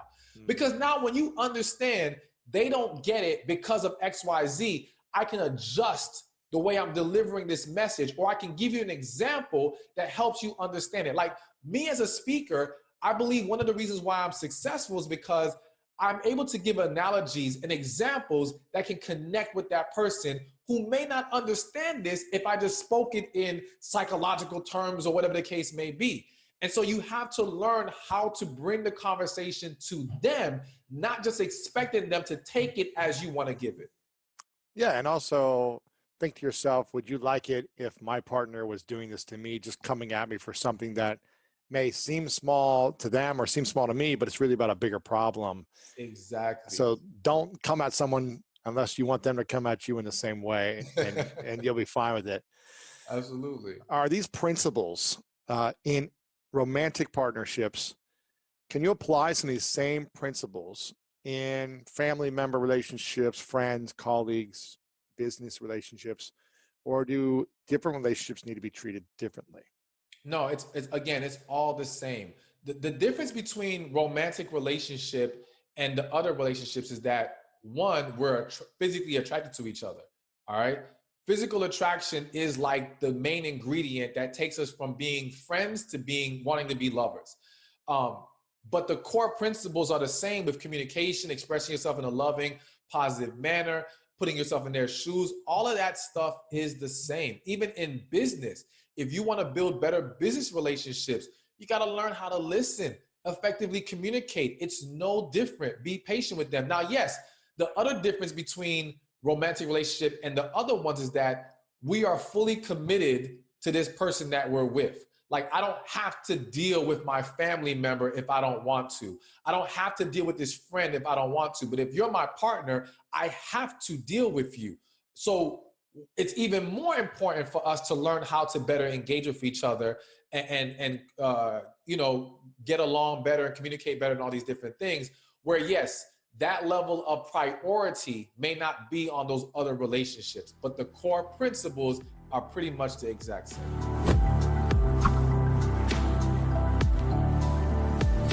You speak to men and women, young and old, but I feel like the essence is around women as well. Like, a lot of your Absolutely. messages helping women understand how to find the right life partner, how to find, how to get married, how to know what's right for you. And you talk a lot about healing. Yes. And why is healing in your mind so important in terms of building strong relationships? It's important because it's the number one thing holding people back from having healthier relationships. It's the issue that so many people are facing, but they sweep under the rug. We've all been through stuff. We've all been damaged. We've all been disappointed and hurt, but we have not properly processed those things. And then we take those negative experiences and we project them onto people. We project them onto our future. We project them onto our self-esteem and self-worth, and we throw everything out of whack. And now we can't even embrace or set ourselves up for that great relationship because we're still holding on to the bad one that we experienced before. So it completely gets in the way of people seeing progress in their life. So to me, it's like, okay, we can give you all these tools and tips on how to date and how to navigate through this relationship world. Online dating stuff. And this Exactly. And it's all useful, but if you don't heal, you're going to end up in a bad spot. There's no way around that. It's inevitable. And people who think they can ignore a lack of healing and still have a great relationship are being naive. Yeah, it sounds like if you don't heal, you're going to keep hurting yourself and hurting the person you're in a relationship with. Yes, and or hurting people that you could have been in a relationship with. Because so many people have run away or pushed away that real love because it was scary. It made them feel too vulnerable. And again, that stems from you've been hurt. And so you don't want to go back to that hurt again. So when somebody you feel deeply for pulls out all this love and this vulnerability out of you, it's like, whoa, whoa, whoa, Yeah. this is too much. That's interesting. You know, many years ago, I was dating someone, and it was like, you know, we were very connected very quickly. I felt like, wow, there's something different about this person. And after months, she started sabotaging things. Like, we would be having like the most incredible nights, like everything was going great, and then all of a sudden she would just get mad at me over nothing, right? Which seemed like nothing. I was like, what did I say or didn't say? Like, well, I thought we were having fun here. And then the whole night, in the next 24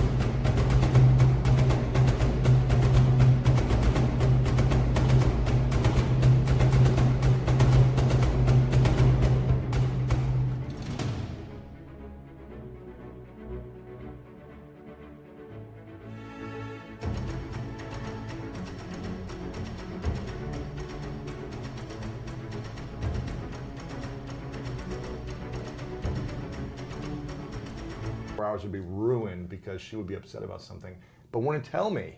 And I was like, what is going on? She was not the right fit for me in the long run, and we broke up eventually. But at one point, she said to me, she goes, I didn't think I'd find you. Like, I didn't think I'd find you now at this age of my life. I thought I'd find you like in my 30s. She was like in her young 20s, right? She's like, I thought I'd like have my fun in my 20s, and then the version of you, the idea of you would come at like 30 or something when she was ready. And she was holding on to so much baggage and like hurt from previous relationships, but she wasn't healing from it at the time. Exactly. She was just kind of like sabotaging and like pushing away like the vulnerability that we were creating. Like we were having so much connection and vulnerability, but she was just like, I'm scared, you know. Exactly. It's crazy. Because she lost emotional control with you, and that's a scary place to be in. And so the only thing she can do at that point is look for something to be wrong to validate walking away. Because if she can't find something wrong, how can she say, I can't do this, I don't want to be here anymore? So now it starts to nitpick, create issues, but it all stems from, yes, she has not healed. And I would argue that the vast majority of people are married to someone they don't even have the deepest feelings for. Really? Yes. What's the percentage you think in your mind? If I had to throw out a number, I'm going to say 60%. Uneducated guess. Yeah, 60%. 60% I'm just going to throw out there. And it could be a lot higher. I feel like 60% of people don't love, what did you say? They're not married to the person they have the deepest feelings for, all right? The person they have the deepest feelings for, that situation somehow went left, people run. Like in your situation, in her mind, you were too good to be true. Yeah. This was not real. Yeah. And she could not believe that she was experiencing this at this time of her life. And to be honest with you, she wouldn't have been ready at 30 either. Right. Because at 30, she still wouldn't have healed. You'd have came along and she'd been like, what is going on here? Yeah. And so it's a very common thing. Really? It happens a lot more than people think. Like I'm willing to bet there are men who are going to hear this and they're going to say, oh my gosh, that happened to me. Wow. All right. And people don't hear about it as much because now when that woman tells her story to someone else, she doesn't say, oh, he was too good, I was scared, I ran away. He did this and he had this fault and I had this red flag and yes. all these challenges came up and he looked at me, I don't know, something, exactly, because again, she has to validate her decision and she has to make herself feel more comfortable about the fact that she ran away from you. Wow. But I'm going to tell you right now, it's going to hit her. It's going to hit her hard one day.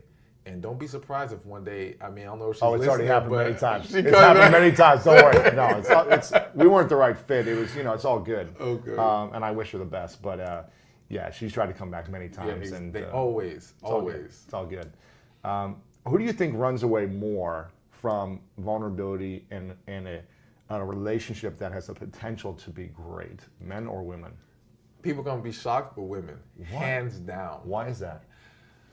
Okay, one, I think that because women are more emotionally in tune and they give more emotionally, so become a lot more emotionally invested in situations, it's quicker for themselves to feel like they're losing themselves when they feel this amazing connection with somebody. Because again, it pulls you into an area that you're not used to being in. They lose control. Yes, because it's like, if you're with a guy that you really like, all right, and you're really into him, but he doesn't call you today, it'll bother you, but it's not gonna drive you crazy like the guy who you're madly into, all right? When he doesn't call you, you might be thinking, oh my gosh, what is he doing? What's happening? Am I good enough? Women will start to question and analyze everything. That will drive them insane. Also, the reality is that women are hearing so much from other women or from what they've only experienced, good men don't exist. There are no good men here. This is a fairy tale to believe you can meet this guy who's so great and so amazing. So when they meet that guy, it's something has to be wrong. This is too good to be true. Exactly. I cannot believe this is what it is. Let me check his background record. He went to jail. He must have secret kids somewhere. Exactly. Something is going on. On the flip side, when men come across that situation, they think, oh my gosh, I've hit the jackpot. Like, I found a woman who separates herself from everyone else. They latch onto it. The problem, though, with men is we don't typically handle those situations well in regards to, one, how that woman is reacting. So if she's feeling insecure or she's feeling uneasy, we get frustrated because it's almost like, well, we had this amazing connection. I'm doing my best to love you. Why are you acting like this?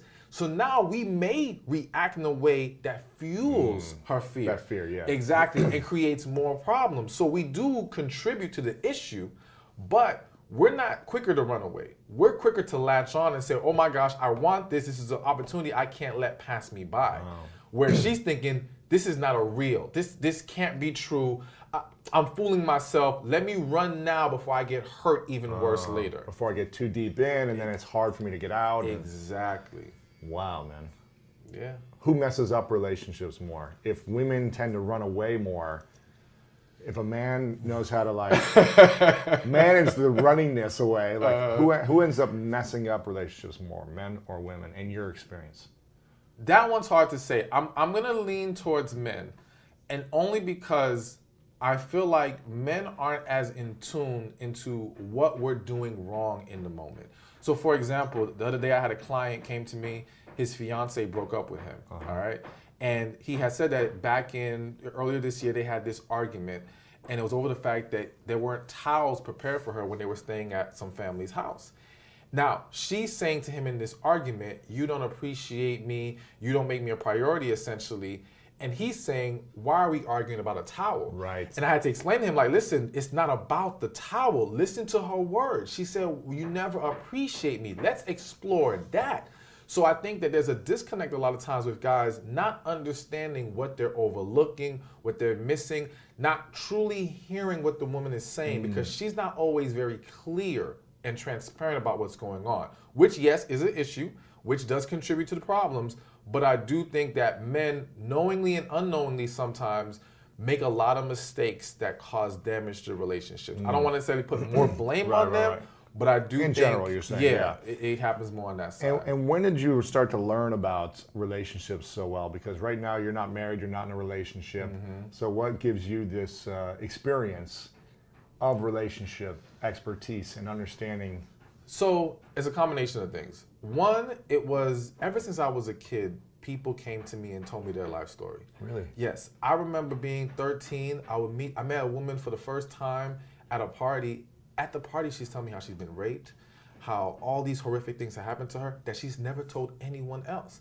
And I could see this was a one-time thing, but this was a reoccurring theme. People, I remember at the bus stop one time, someone sitting next to me and then opening up.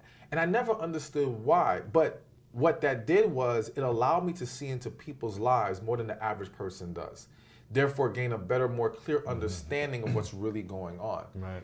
But what really, I think, bust the doors wide open was when I went abstinent. Because I feel like as men, when we still have sex on the brain and sex as the focus, we don't see straight, all right? And we don't process things properly. You were in a relationship at the time, you mean? Or? No, I was single, and I felt God was telling me I needed to step away from women and just be abstinent. And this also coincidentally was when the business really took another step and went to a higher level.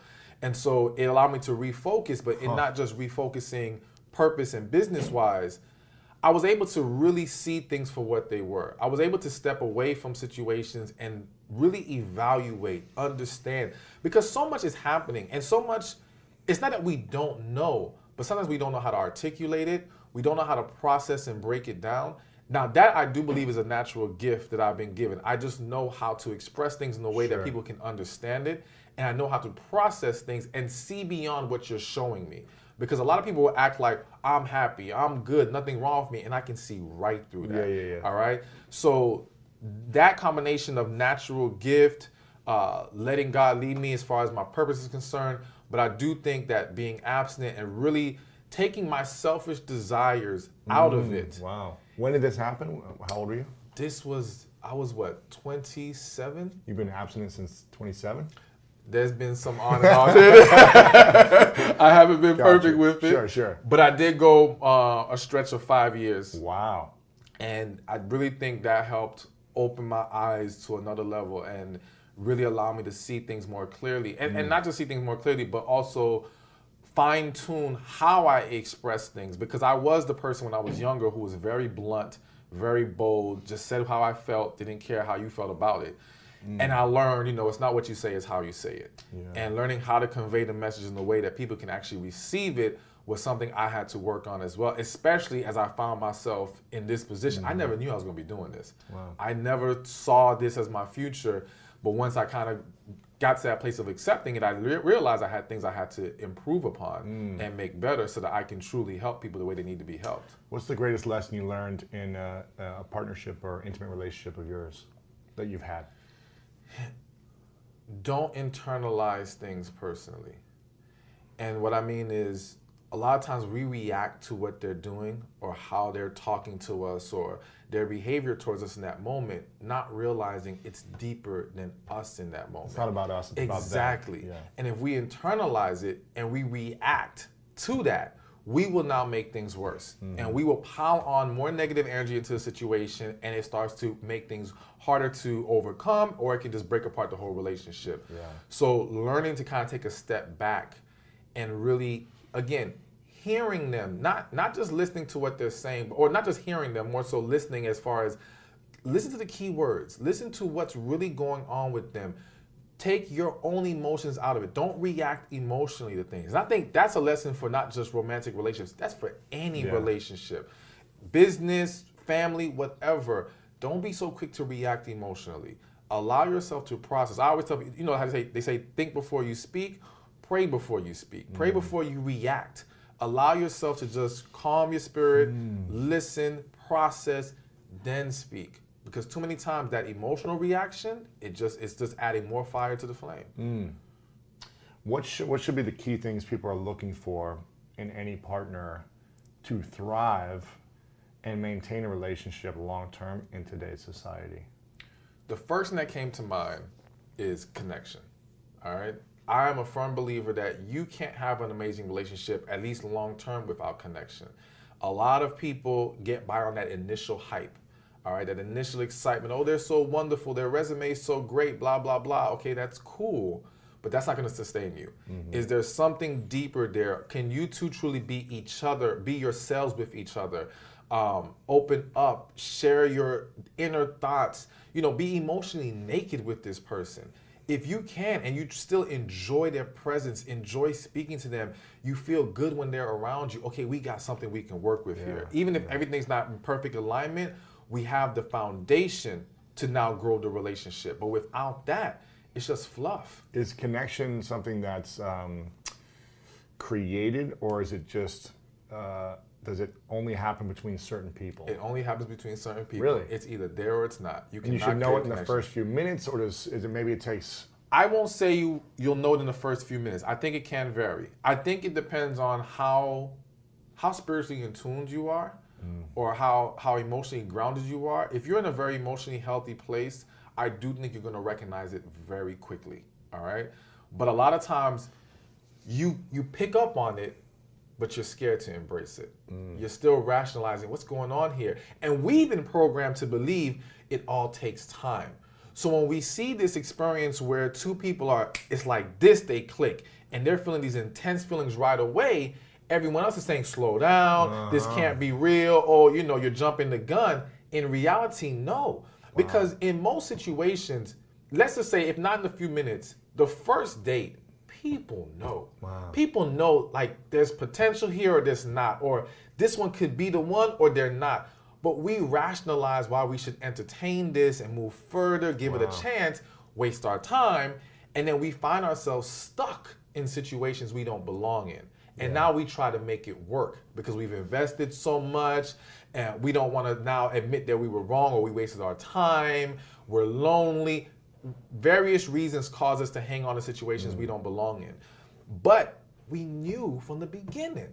Like when I speak to people who are divorced and I ask them, when did you know? When did you know? Yeah. A lot of people like my wedding day, or like, it's exactly. Like, I knew when I was walking down the aisle. You're like, why did you get married? Exactly. I hate when people answer that way. I'm like, why would you get married? And even way before then. Forget the marriage day might have been when reality truly hit, or they allowed themselves to see it. But then at that point, what are you going to do? Yeah, you got to follow through. Your family's there, and you don't want to be embarrassed. Exactly. Yeah. But again, the reality is that person saw it way before. But again, they rationalized past it then.